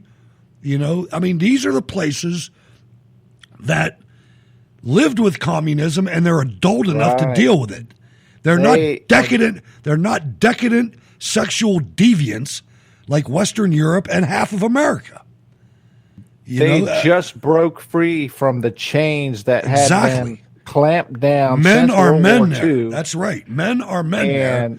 And they, God, go ahead. I'm sorry. They appreciate their freedom and their ability to vote and form their own government, just like we used to do here in the United States. And will again. By God, you're losing. But my loser this week is Loudoun County, Virginia, a county in my state. Heard of that. I've heard There's of an that. article in the Daily Wire by Luke Rosiak, who also helped break the Awan brothers scandal in the House a couple of years ago. Come on, man. You got to get that throat part of that, man. The Ahwan.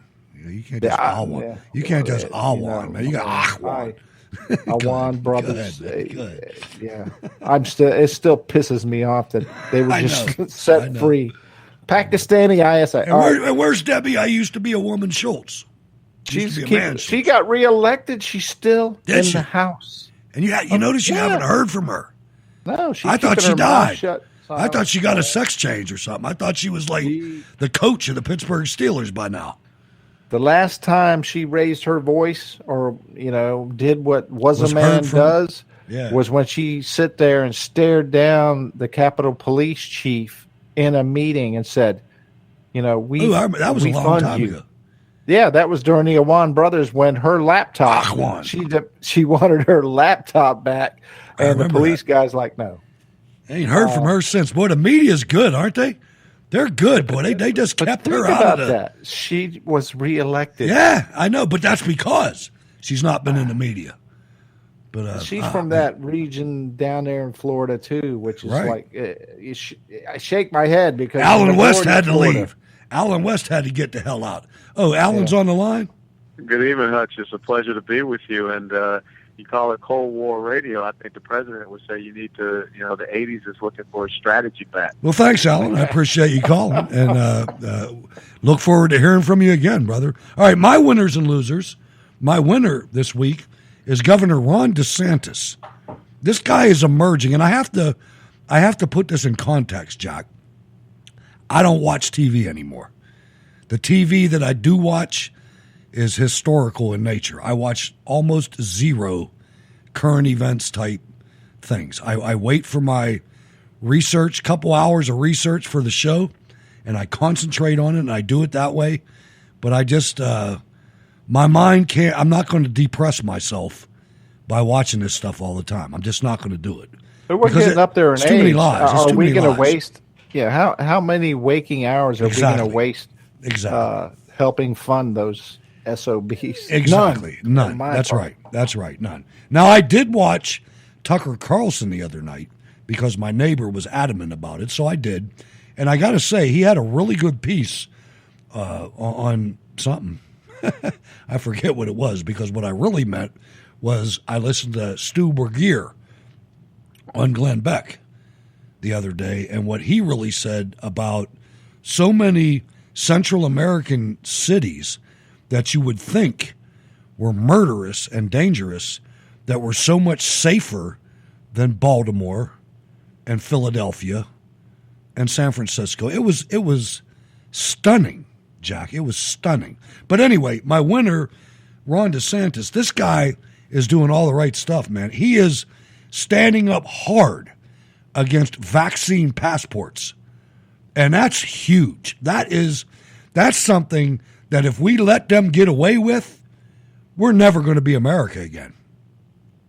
If you allow the government to tell you that you have to get a needle stuck in your arm because they say so, fuck it, it's over, man. Wow. I mean, it's over. It's done. I saw articles where China decided we can run this vaccine protocol for passports globally. Sure. They're talking and the airlines are in there asking Joe Biden for guidance on this. Right. That's why I say our corporations are lost.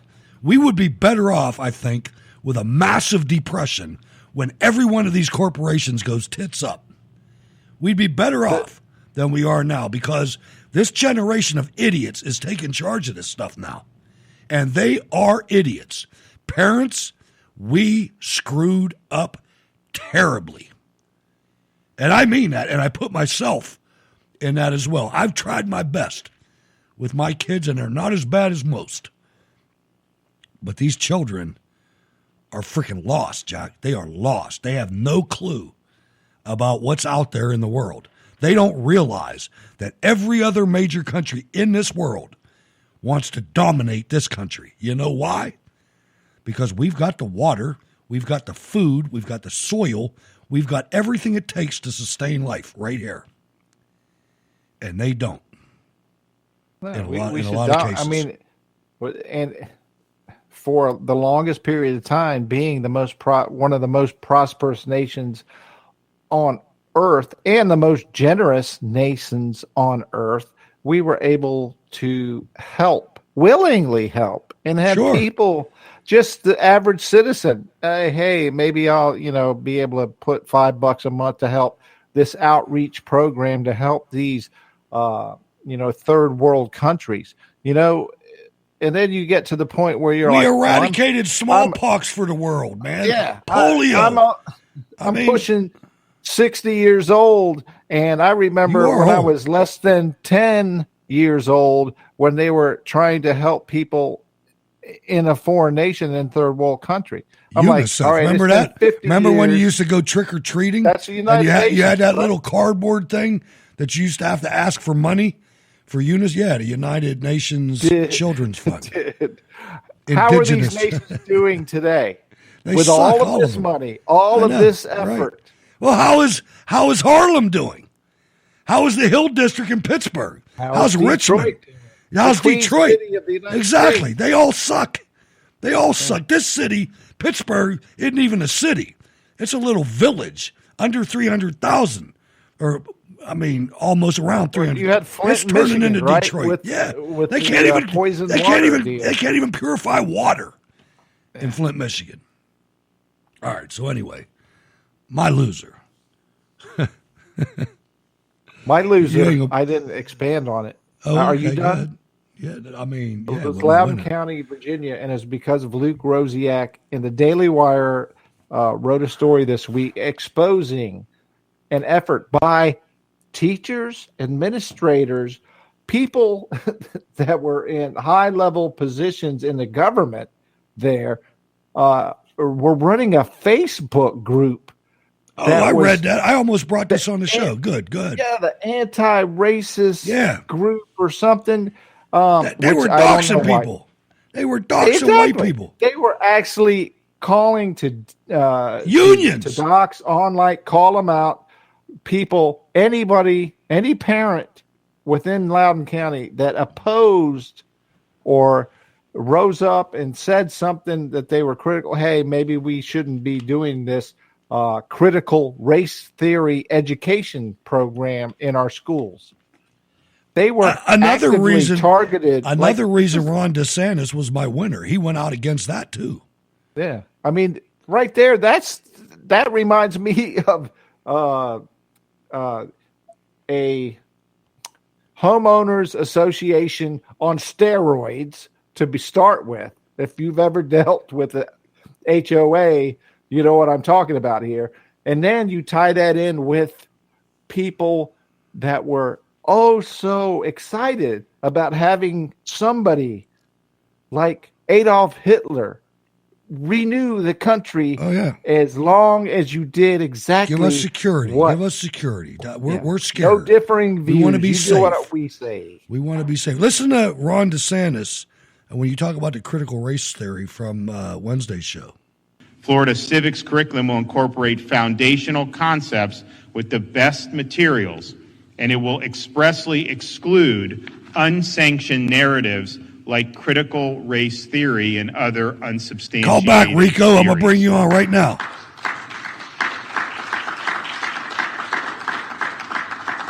Let me be clear. There's no room in our classrooms for things like critical race theory. Teaching kids to hate their country and to hate each other is not worth 1 red cent of taxpayer money. All right, I agree with that too, and I apologize, man. Rico, man, he was on for over 40 minutes. Rico, call back. I'll put you right on the show, but I apologize for that. We get into this, and I want to cover everything, and I was looking for a guest and some other stuff. Anyway, my loser, now listen to this. And think about our boys and our men in this country. There's a new Cedars-Sinai Hospital study has found that injecting men with female sex hormones reduces the severity of the coronavirus infections. That's from the Daily Mail. California, right? I just had to throw that out there. That's like my loser. Rico, thanks for hanging in there. I'm sorry it took a while. You're on. What's up, brother? Yeah, I tried to time things so I could be the first caller, and I'm like, I know. I'm sorry. I know that blew that went off the rails, but you know what I mean. No, but thanks for sticking in there. I don't. It's not that big of a deal. It's your show, first of all. Secondly, I'll always call back, and you know that. What's on your mind? I got. Appreciate that. Basically, I'm very concerned about these conversations that are impotent to President Biden is talking about when he talks about the deaths that occurred in Georgia and some of the stuff that's going on with the Asian culture in America, in particular San Francisco. The AAPI community or whatever? Excuse me. It's unbelievable that they are still blaming Trump because he used Chinese flu. I know. They try to make it like genocide because the guy told the truth, you know. It's like you Chinese bat-eating individuals, you did it. Yeah. Stop eating bats, man. You know, and we know that's not what happened. We know that Dr. Fauci and his crew at the NIH funded the Wuhan center that was developing biological warfare that really didn't work because, well, as Sal said on Wednesday, it did a hell of a number to the economy. It didn't really do a whole lot as far as killing people, but it did a hell of a number to the economy worldwide, and that did happen. Mm-hmm. Well, I got two winners. I don't got just one. I got two winners this week. All right, who we got? The first one is Dan Bongino. He is taking up the Rush Limbaugh slot in the near future. I think he's going to do an excellent job as long as he stays to himself and not try to become a Rush Limbaugh. He needs to be himself. Well, let me explain what's going to happen there, just before you get too far into it. He may be in your region, but this is shaping up to be a competition because in my region, I can't remember. Tennant. What's her name? She fills in for Sean Hannity a lot, and Rose Tennant has taken the slot in my area. So wherever Dan Bongino's taking it, good for him. Good luck.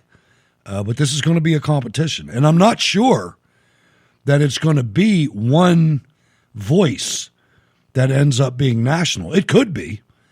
But I kind of think another way, and I kind of like it better, to where there are numerous voices and numerous opportunities, and maybe this market gets broken up a little bit.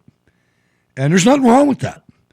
You know what I mean? I don't personally like listening to Dan Bongino. I don't. And I've met him in person several times, and I don't have anything against him. I just don't want to sit there and listen to him. He reminds me too much of Sean Hannity, you know. But but there's other. Like I said, I have nothing against him, and we would be well served if he was the guy. I like the idea of choice, and I think we're getting ready to go on an adventure where we're going to see more and more voices, and I think that's good for all of us. Rico. Well, the thing is with this choice, I actually listen to news stations that are out of my area. Right. I listen to one in Joplin. I listen to one in Clarksville, Tennessee. Each one has different things going on, but sure, they did have the main rush, Hannity, and then somebody afterwards. Sometimes it was Levin Joe Pags. Joe Pags. Yeah, Joe Pags is cool. And then some of them have the great one, Mark Levin, right? And stuff like that. And then late night, they all got this crazy stuff with local usually, Coast and Ground Zero stuff that just the truck driver silly network. Stuff. I like it though, but I choose what I want to listen to. Okay, isn't it cool that we can do that now? With the internet, we can do that. Before it was all about your antenna, and at night, I remember I used to run a long wire out the window, and at night, man, there's no telling what I got to listen to. But it was all about the D layer in the atmosphere. It was all about the magnetic flux and what was skipping and what wasn't. What was funny though, when Brian Kilmeade started saying some stupid stuff about the so-called election. Is not a fraud kind of thing. That station out of Joplin, right, basically said, you're done. Good. And they replaced him. And they replaced him within 2 weeks. And he's worthless, man. He's as worthless as Sean Hannity. And so my other winner is the Russian President Putin. Okay. He does look rather manly, doesn't he? Yeah. For toying with President Biden. All right, look, I want you to listen, and I got a couple callers on here, but we're gonna stick around. But I want you to listen to my final clip. This is, do you know who the Secretary of State is, Rico? Because I'll bet you don't. I don't. I didn't either until I know. His name is Blinken. Yeah, he's part of the Inkin, Blinken, and Nod was a song that I think the Mamas and the Papas did way back in the 60s. Man, I remember that. Yeah. Damn, I'm old. But this is the guy that showed up with the broad with purple hair. That Jim was like, damn, he said broad. Yeah, I said broad, man. He showed up with this woman with purple hair in a diplomatic mission. The first with the Chinese communists that want to eat this country. Kamala Harris and Joe Biden sent this Blinken to the meeting with a broad with purple hair. And just listen, they got outclassed, man. We are going to get our asses handed to us by communist China. Come on, man, go. We'll also discuss our deep concerns with actions by China, including in Xinjiang, Hong Kong, Taiwan, cyber attacks on the United States, economic coercion toward our allies. Each of these actions threaten the rules-based order. Doesn't he sound like a pussy? That maintains global stability. Shut up, you pussy. Well, you can't blame this problem on somebody else. I have to tell you, what I'm hearing is very different from what you described. I'm hearing deep satisfaction that the United States is back, that we're re-engaged with our allies and partners. This is the I'm first also hearing AI deep concern Secretary of State. about some of the actions your government is taking. 我们把你们想得太好了，我们认为你们会遵守基本的外交礼节。Well, I think we thought too well of the United States. We thought that the U.S. side will follow the necessary diplomatic protocols. 所以我们刚才必须阐明我们的立场。 So for China, it was necessary that we make our position clear. 我现在讲一句，你们没有资格在中国的面前说你们从实力的地位出发同中国谈话。 So let me say here that in front of the Chinese side, the United States does not have the qualification to say that it wants to speak to China from a position of strength. Man, can't you guys just tell when my man goes back, he's like, he's like, shut the fuck up. I mean, you can just tell. He got his ass whooped. That would have never happened with Pompeo. He sounded like AI. He got his ass whooped. Rico? Well, bitch slap Wrap it up, right baby. there. Less than 2 months. Oh, that was a washing towel. Bitch slap. Well, don't you feel comfortable when you know that North Korea is laughing at Biden? Yeah, well, Iran in a way I Biden, do. In a way Russia's I do. Biden. But my son's a captain in the Army, man. I do. But there's some very bad things that happen because of that. You know, I mean, again, everybody in the United States of America, I don't even think you have to be a citizen. Did you get a stimulus check, Rico? If you don't mind me asking. Not yet. You will. Not yet. But everybody's Well, getting. you're talking about the third one. Yeah, I got the first two. I didn't get the third one. I'm yet. talking about the one that came today or yesterday or the day before. And now you go to freaking Lowe's and there's so many gas grills there that they have them in the aisles because they're all lined up to get your $1,400 and all that money is going back. And Ralph will tell you it's going back to build battleships in China. And our country is too damn stupid to understand that. And they're going to let it happen. And I gotta give Sal credit. Sal said he was at one of these stores today and he bought all American. Ladies and gentlemen, if you can do that, do that. If you can afford to buy American, do it. Unfortunately, the American manufacturing market has been screwed by the federal government and state and local governments, especially in slave states like Pennsylvania, that they can't manufacture shit anymore. So there's no, I went online to try to get a grill, Rico, yesterday, built in America, and I found one I loved. And I opened it up. You know what they wanted for it? $3,500. I'm not buying a grill for that much. It's not going to happen. I'll build a fire first. You know, and so we chump ourselves right out of the game. Final comments, sir. Well, I would and like thank to you give for my waiting. condolences. Thank you very much for waiting. Yeah, calling that's not a problem. I know it's your show.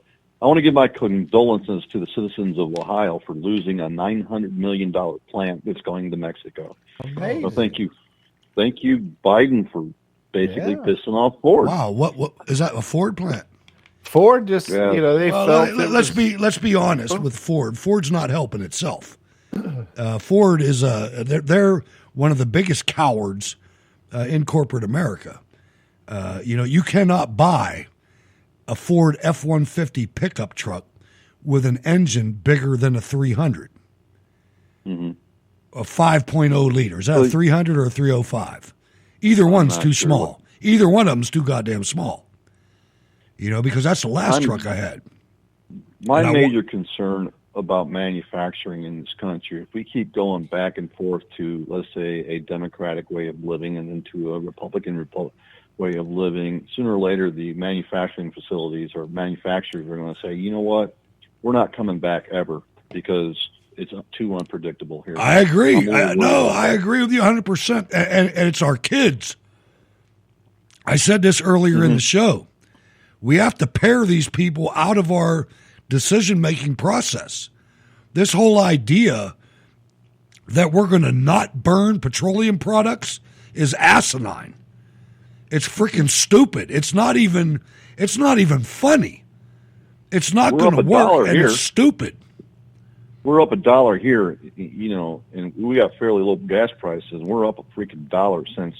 What's that mean? When you're up $1, what's that mean? How much? $1 a gallon. No, I know. How much? Gallon. How much total? It's How much is a gallon of gas? $2.71 right now. 309. We were at 171 yeah, you can't compare. All you got to do is the relative. Right. $1 a gallon raised in your area is the same across the Sure nation. it is. That's true. Yeah. Well, people don't understand. That's like $60 extra a month for most you people. shut down the pipeline. Did you see that? What is it? 26 states are suing the administration. Yeah, it's not over. This ain't for shutting down.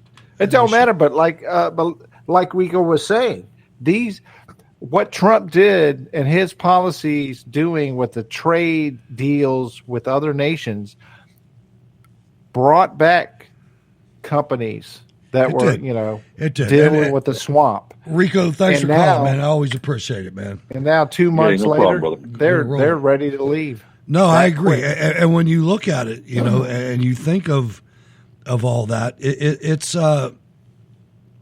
mind-boggling. It's just when you look at the damage they're doing. They can say evil corporations, but no, you're talking about millions upon billions of dollars of investment into where you're going to create and produce product, and you're doing that. They moved the facilities and created new facilities within, like this place in Ohio. They did it faithfully. They said, okay, we got this kind of support from the federal government, the administration. And what was that? Lordstown? Are they talking about Lordstown? Yeah, this was a facility, I believe, that was going to make electric vehicles for That's Ford. Lordstown. And that's a loser. Making electric vehicles is a loser. Don't do it. No. You got to transition, right? Why? The technology's not here. Why would we? But why would we transition when it costs just as much to produce that electric power, and we've got the fossil fuels? You can't not move towards progress, right? Right now, I don't think that's progress, though. I mean, I understand. No, eventually, they've made big advances in the technology, the battery technology, even though while they say that, going from internal combustion engines to electrically let's go this way. Did vehicles is better for the environment. Were you ever driving down the road and because you heard something, it saved your life? Because you heard a car coming up on your left-hand side that you didn't turn into that lane? I mean, electric cars are silent. They're not our future, man. They are silent. They're not silent. When you're riding on the electric side, they're silent. What you say? My wife has one. Yeah, you can't sit there and say, all right, no more internal combustion engines. Right. No more coal-fired. Show me something that works better before you force it on. Right? But you do that in the market. You don't do it with the government. You do it with the market. You let the market do it. You don't get these financial jagoffs going into the Ford board meeting and trying to bully these people into the Green New Deal. That's not how you do it. You do it in the research department, in the marketing department. At what the Obama administration with Cash for Clunkers did is they destroyed the United States car companies' sovereignty.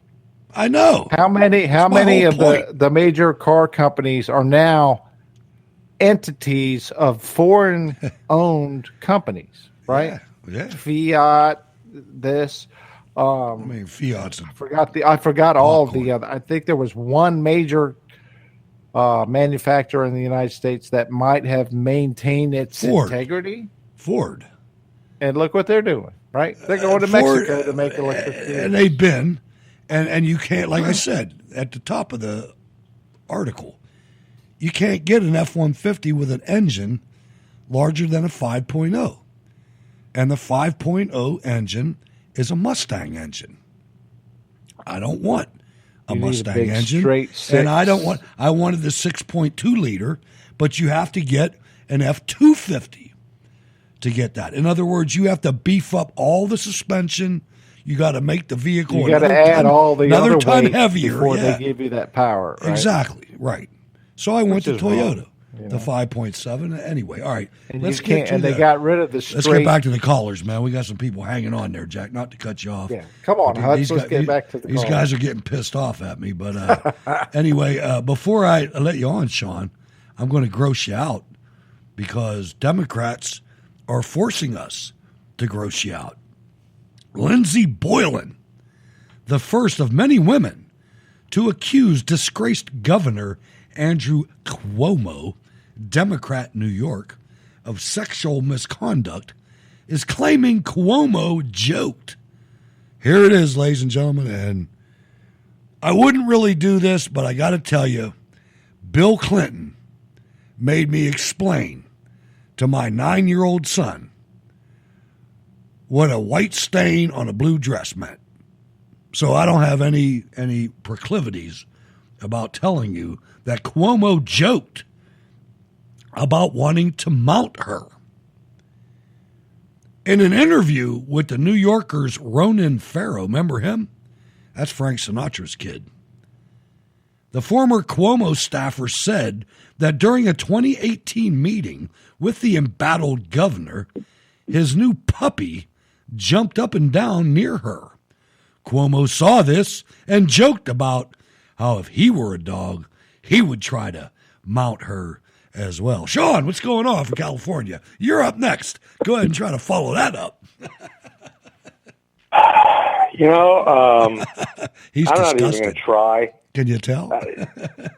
This is just nasty. I mean, look, you want to have romantic relationships.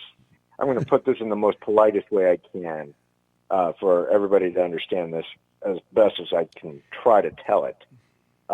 If you want to have romantic relationships, do it outside the damn office and away from your staff. Right. You are a moron if you do that in front of your staff. You are asking to get set up.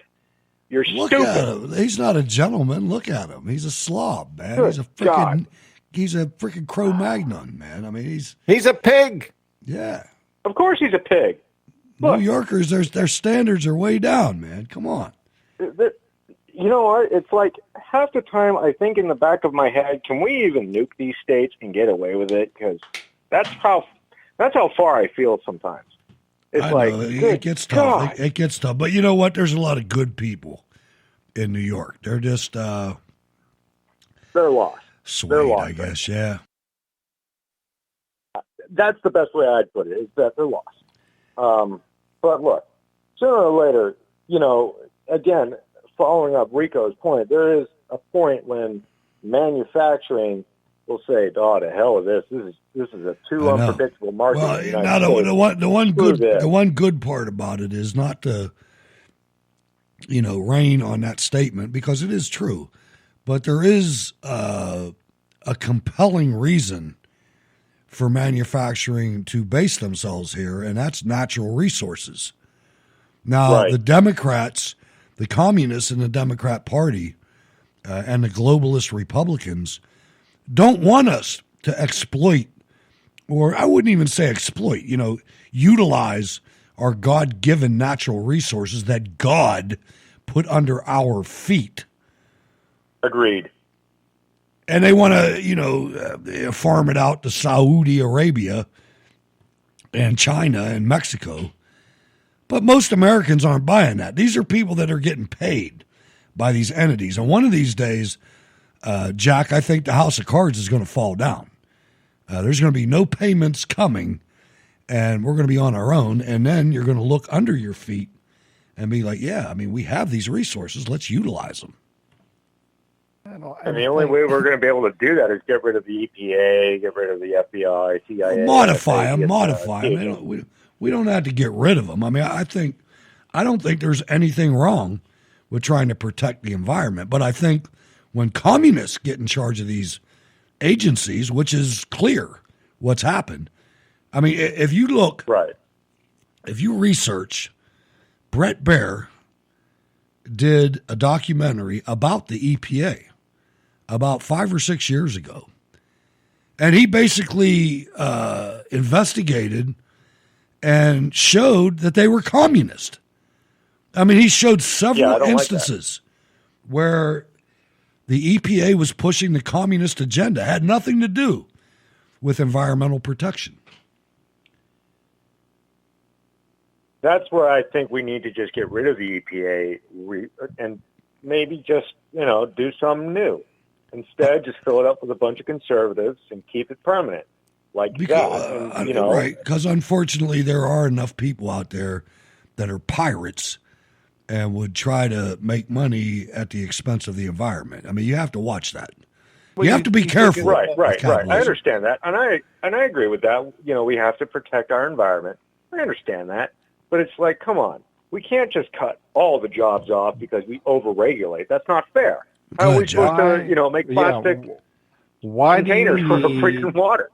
Why do you need a federal government to police the 50 sovereign states 57 on their environmental protection of their state, right?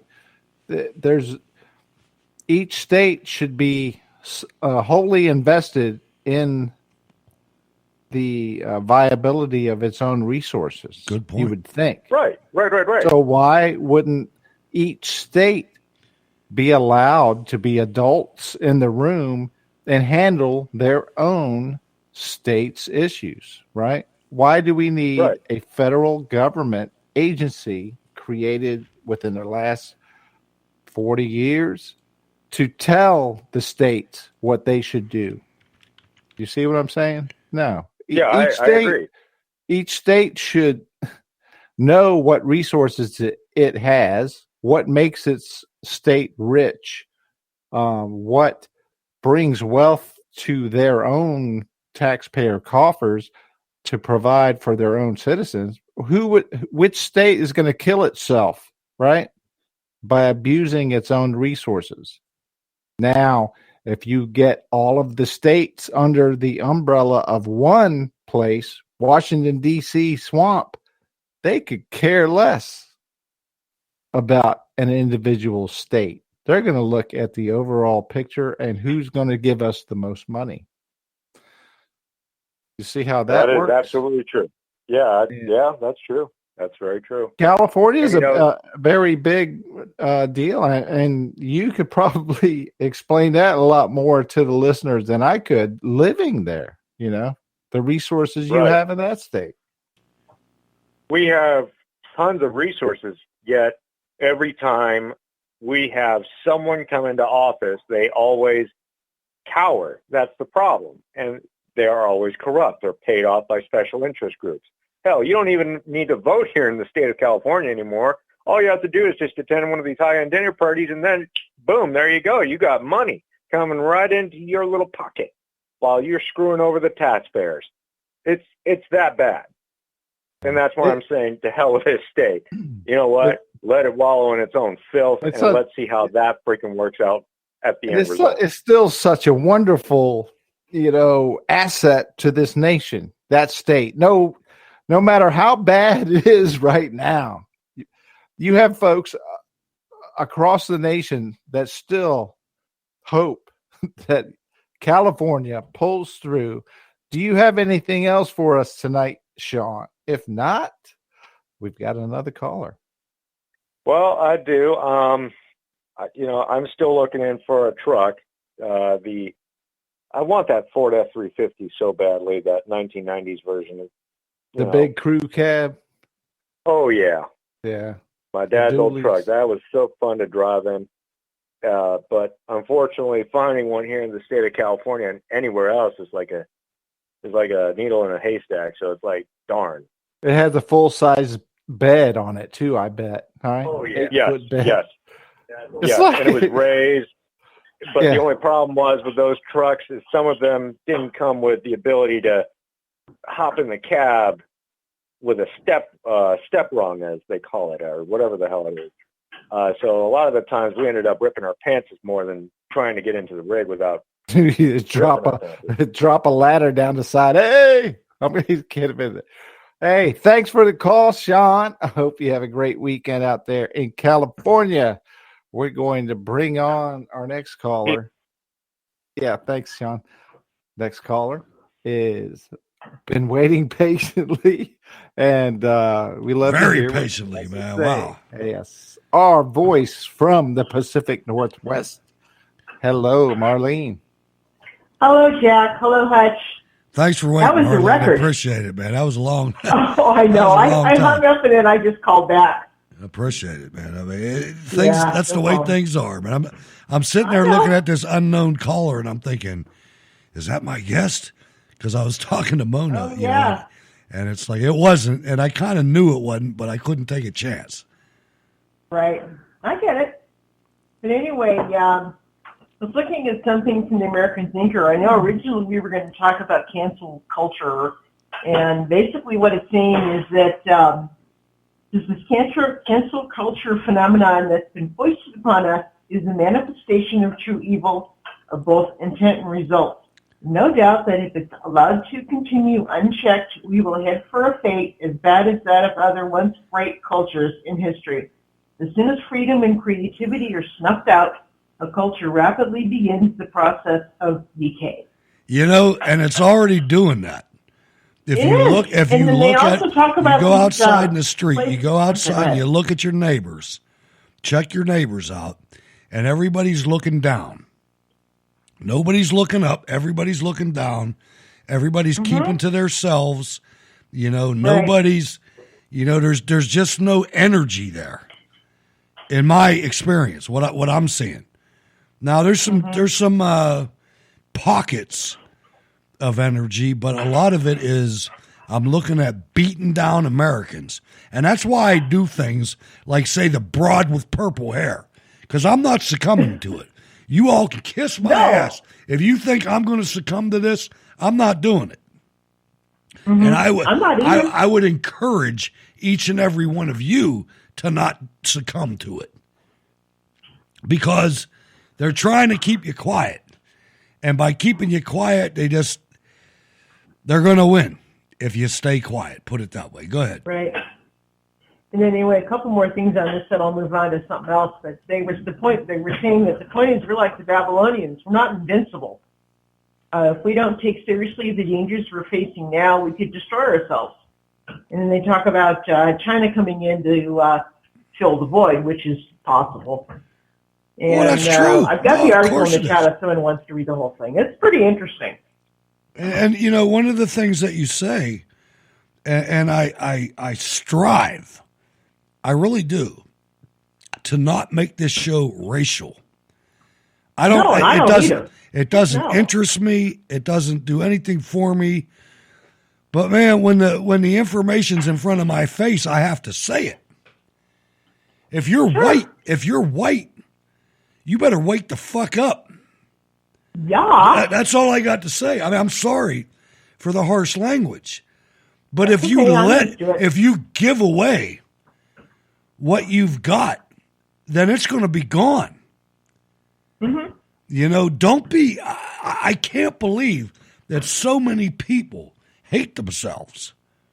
I really can't. I can't understand that.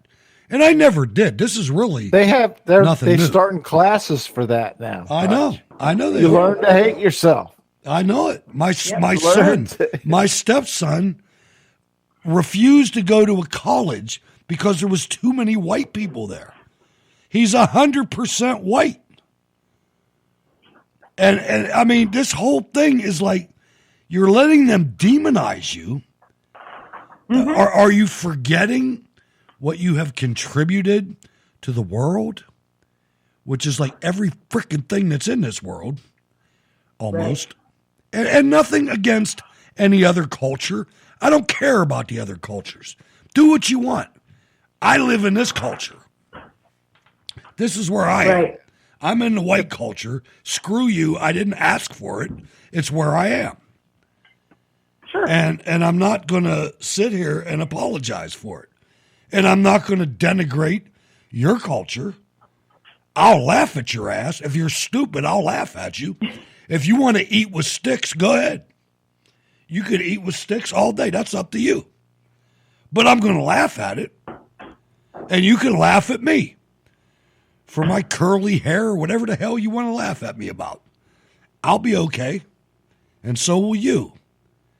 But you're not taking anything from me. Right. That's all. Yeah, moving on from that. I lied. I said I was going to have fun with this, and now I'm starting to. Okay, good. You're going off the rails. So anyway, I wasn't going off the rails. I know you weren't. You were talking about. I was saying something about my dad's side of the family, and I actually I did call my aunt who lives over in Bend, and she was kind of laughing at me because she wasn't really sure. Yeah. And she thinks that they were mostly English or British, but I've got a feeling I may find out more at some point. I'm going to go over and see her. Isn't it cool though? Isn't it cool looking into? Isn't it cool looking into that? Yes. It is. Man. It is. I know. I love our history, man. Our American history is so cool. Look at Jack, man, at his history. I mean, it's incredible. I just made fun of people eating with sticks. Shit, if you could eat some rice with some sticks, you're skilled. That's skills, because I was in Korea. That's not easy to do. I tried to do that. I'm just saying. That's hard. If you could take a piece of lettuce and you can put some tajagogi, some barbecue pork, and some rice and some garlic in the piece of lettuce, and then take 2 sticks, and I can do this, by the way, and go under the piece of lettuce and wrap them up with the sticks, with the chopsticks or the chokada, and boom, that's some skills. Yeah, it is. You know, try grabbing some peanut M&Ms with them chopsticks. Oh, that won't work. That won't work. That's hard. Yeah, but that's right. But what I wanted to interject into that little conversation you were saying is the United States of America, up until President Obama was elected and inaugurated, was the example for the entire globe. The entire culture-hating individual fighting left, right, center, the place where you could go. You may have little areas in cities that might be called Chinatown or this or that, where you had ethnicities Asiatown that would live together. But it was still America. Sure. It was still a wonderful place to be, and people would go into each one of those regions of the city and eat and have a favorite restaurant, a favorite time of the year. There might be festivals going on in the Italian sector on this time of the year, in the Asian section of the city on this time of the year. Chinese section, China. Hey, you go into Chicago. You know what I'm saying. I do, but you go into San Francisco, and it was like, my man told me, like, this is Koreatown, this is Japantown, this is Taiwan town, this is Chinatown, and you know what I mean? It was much more specific than Asian, but that's just me. Go ahead, continue. Right. I shouldn't have interrupted you. But the thing is that we were the example where we could all live in a nation together, even though, you can never 100% wipe out assholes from a community. Right, these are human beings. They're everywhere. If you are religious of any sort, you know damn well that we humans here on earth are all without sin, without failure. We all are imperfect people. True that.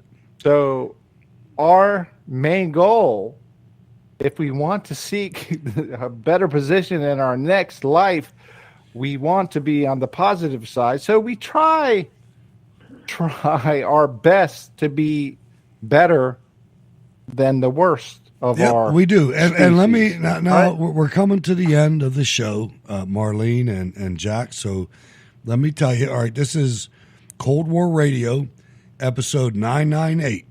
So there's 2 more episodes of Cold War Radio, and then we're done. Then it's going to be shut down forever. It's over, John. There's 2 more, man. I mean, it's like, so this is your last show, Jack. Are you serious? And I just wonder how you feel about that, and You know, is that cool, or should we keep going? What do you think?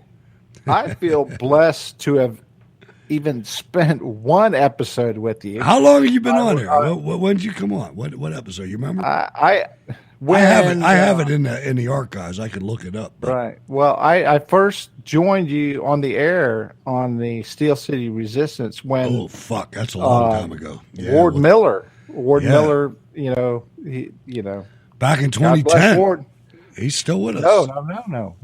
This was 2016, 17 when you started doing SCR again on Wednesday or Sundays, and then Ward had to pull out for health reasons again, and you invited me to do that, and then shortly that was 2016. That was that short ago. 2017, something like that. All right. So, but it was, you know. Should we wrap it up or should we keep going, man? What do you think? Hey. That's it's not up to me. I know that, but I'm asking your opinion. I know it's not up to you; it's up to me. Yeah, I don't know. I'm wondering, should we keep going? I mean, are you into it? Do you still have the fire to go forward? And because like in two more episodes, I'm not the one asking if we should do it further. You are. I should ask you. No. You right, let's regroup. Let's regroup. All right. I already know the answer. I already know the answer. So I'm trying to gauge the team. Marlene, do you think we should is 1,000 episodes enough to cover what we've covered, or do we need to go another 1,000? And I'll do we tell need to keep if going? you really did shut down, I would probably cry. Oh shit! Well, I'm not going to shut down then. I would. I'm not trying to make anybody cry. I'm just saying. I know you're not, but I'm just telling you the truth. So you're thank you. So you're saying, and I mean that. Also, your portion. I wanted to mention.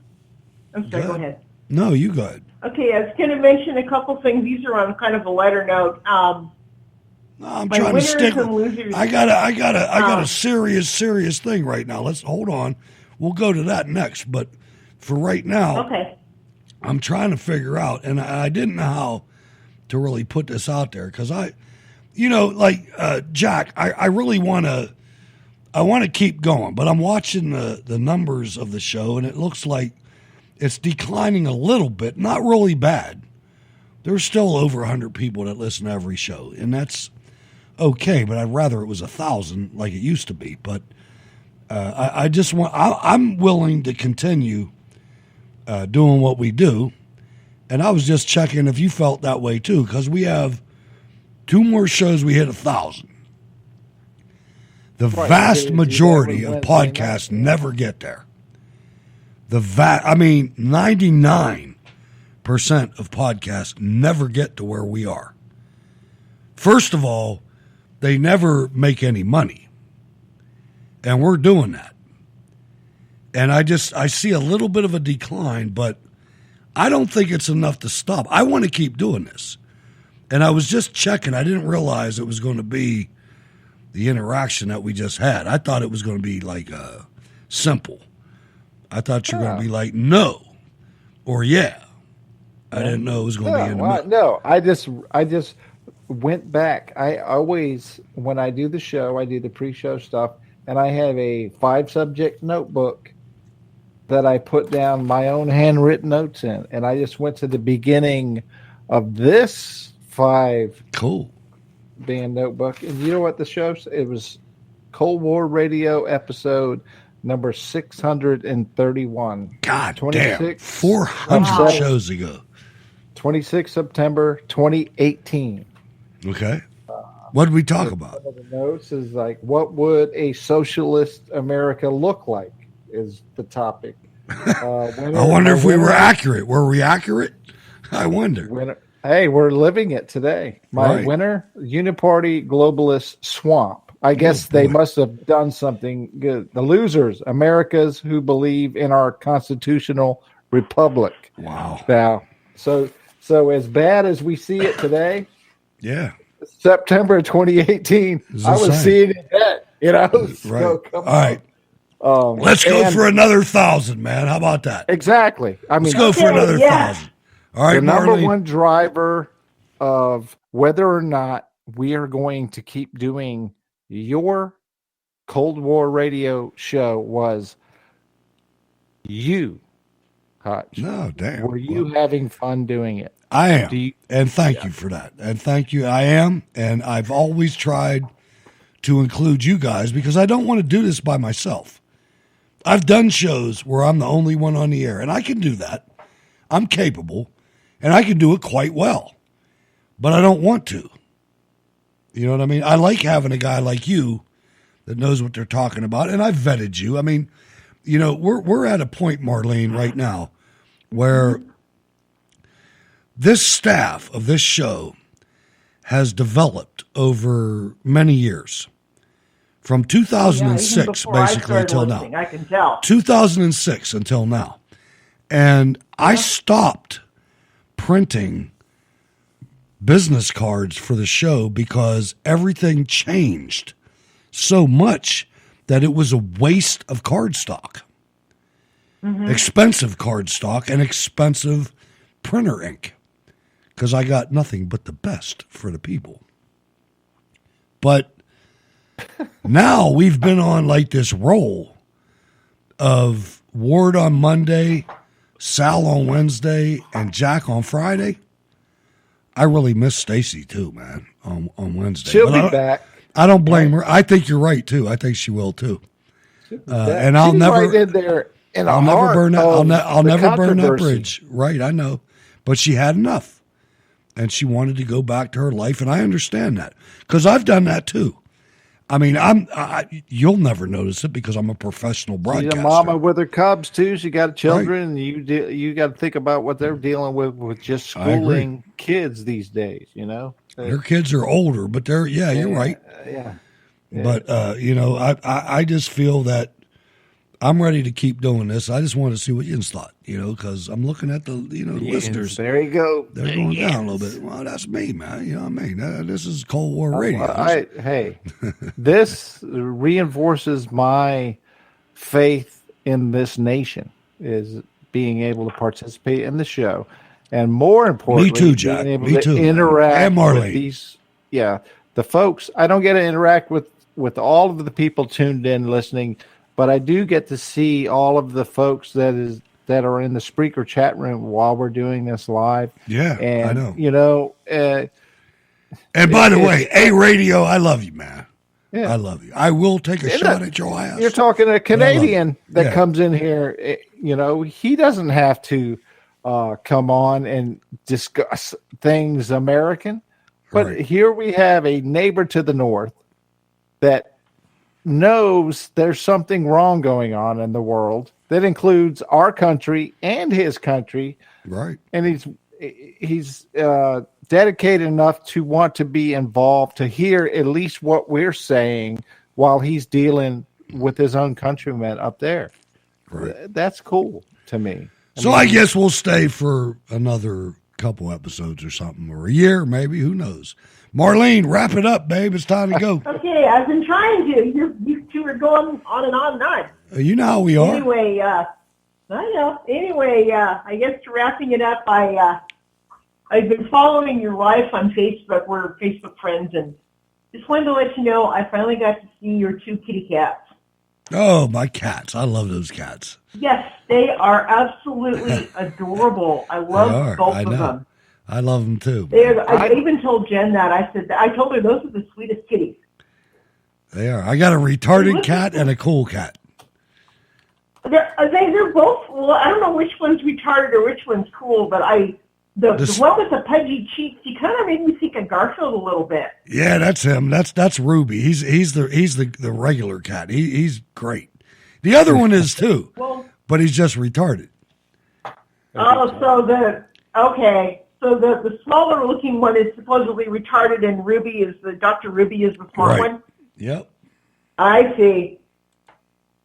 But no, I can't help but get emotional. I don't want it too much, but no, if you did quit, I'm not kidding. I'd be upset. No, all right. I'm not going to quit. I was playing with you a little bit. Good. Oh, I wasn't. Besides, I wasn't really. I was Dave and I are gauging. heading back east this next month, and we might just Oh, pay yeah. you a visit if we can meet up. All right, my house is open to you, man. Sure. That would be so fantastic. I'll email you, but no, seriously. You're welcome here. I got plenty of room and everything. Now I got my guest room's on the second floor, so I don't know what that. Okay, just what day? No, there's nothing wrong with that. All right, so Jack, man, you added something. Yeah. I have one final question. This weekend, right? Go ahead, Jack. March the 21st marks the beginning of spring, and I was wondering, for you, Marlene, and your family out there in Eugene, Oregon, as spring arrives, what are the things that you're looking forward to as spring arrives out in your portion of the country? Actually, spring was actually tomorrow is David and mine's 28th wedding anniversary. We got married on the first day of spring. Yeah. Congratulations. Thank you. So, no, the weather's been beautiful here. We've had a little bit of rain, but it's slowly starting to warm up, and I just look forward to, the warmer weather, and I'm also having a lot of fun getting rid of some of my dad's stuff that he's having for all these years. And, no, it's not a crying boo-hoo thing. I'm loving it. It's fun. I'm meeting all kinds of interesting people, and if you ever get those business cards, mail them to me. I can give them out to people. All right, I will. I'm gonna do that. I was thinking about that, and I. You really should, because not just me, but Valerie and Bruce and other people, all the diehards. I'd love to give them to people. All right, let me work on it. I've wasted so much card stock. I mean, like, you wouldn't believe it. But you can do it cheaply now. You can just do it on your printer. You don't need fancy card stock. I've been doing that, but I have the card stock that, they're perforated and you can like turn them into cards. I'll figure it out. Anyway, thanks for calling, Marlene. Hard. Always You're appreciate welcome, Touch. All right. Good night. Yep, thanks for calling. All right, Jack, man, what a hell of a show. This was a good show tonight. It was. And we're out an hour early almost. I know. What's going on here? I'm trying not to. Oh, you know what? Did I do that? Yeah, I did. I did Staff Sergeant Roll already. I got him straightened out. But anyway, so here we are. We're going to go for another year, man. You think? I think so. Why not? Hey, let's start it anyway. The listeners are there and the people in the chat room are there. As long as the patriotic Americans are here listening, tuning in, and, fighting for the soul of this nation, we'll be here. And you know what? This audience that we have, ladies and gentlemen, I love you guys. And there's some of you that carry more weight than others, and you know who you are. And a lot of you are down in Florida. And there's others.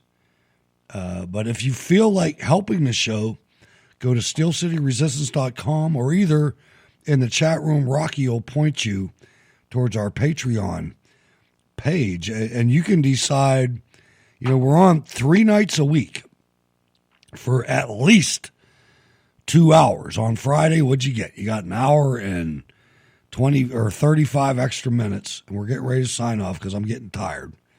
And I got the pellet stove fired up in the other room. It's getting cold here. I thought you said you had the Peloton fired up. You're ready to go on no, there will be biking. There will be none of that shit.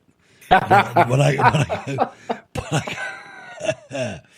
got the pellet stove going because it's getting cold out there, man. It was like all pretty when I was talking shit earlier in the high 40s. Now it's down in the 30s, and it's dropping quickly. So pellets, they be burning. I love a pellet stove, too. I'll tell you what, it's nice. I got a wood stove up at Camp Vienna, and I told you at the beginning of the show, I just ordered a UTV. Yeah, utility vehicle. Nice. And my son-in-law put a wood stove in the camp, so it's going to be fun. You going to have a little garage built for the UTV? Or are you going to hold? No, I got a garage already. A full-size garage. But I want to pour. It doesn't have a door, so it's like a 3-walled thing. Right. You know what I'm saying? Like the front's open. There's no way to close it. Yeah, run in. There's no way to secure it. I mean, it's not like a carport. It has a back wall. Right. but it doesn't have a front wall. So it's got like 3 walls. And we're going to put a front wall in, but what I got to do is I got to get about 3 or 4 bags of concrete, and I got to dig a slit trench in the back and throw some rebar in there and a couple eye bolts, and then pour some concrete in there so I can lock this shit down. You know what I mean? Right. You know, put a concrete thing with eye bolts coming out and then chain this utility vehicle. But so you can put some blocks down, take the tires in, store them inside, so you can put your shit on blocks. I'm not going to do all that shit. I'm just going to chain it to a fucking eyeball. Anyway.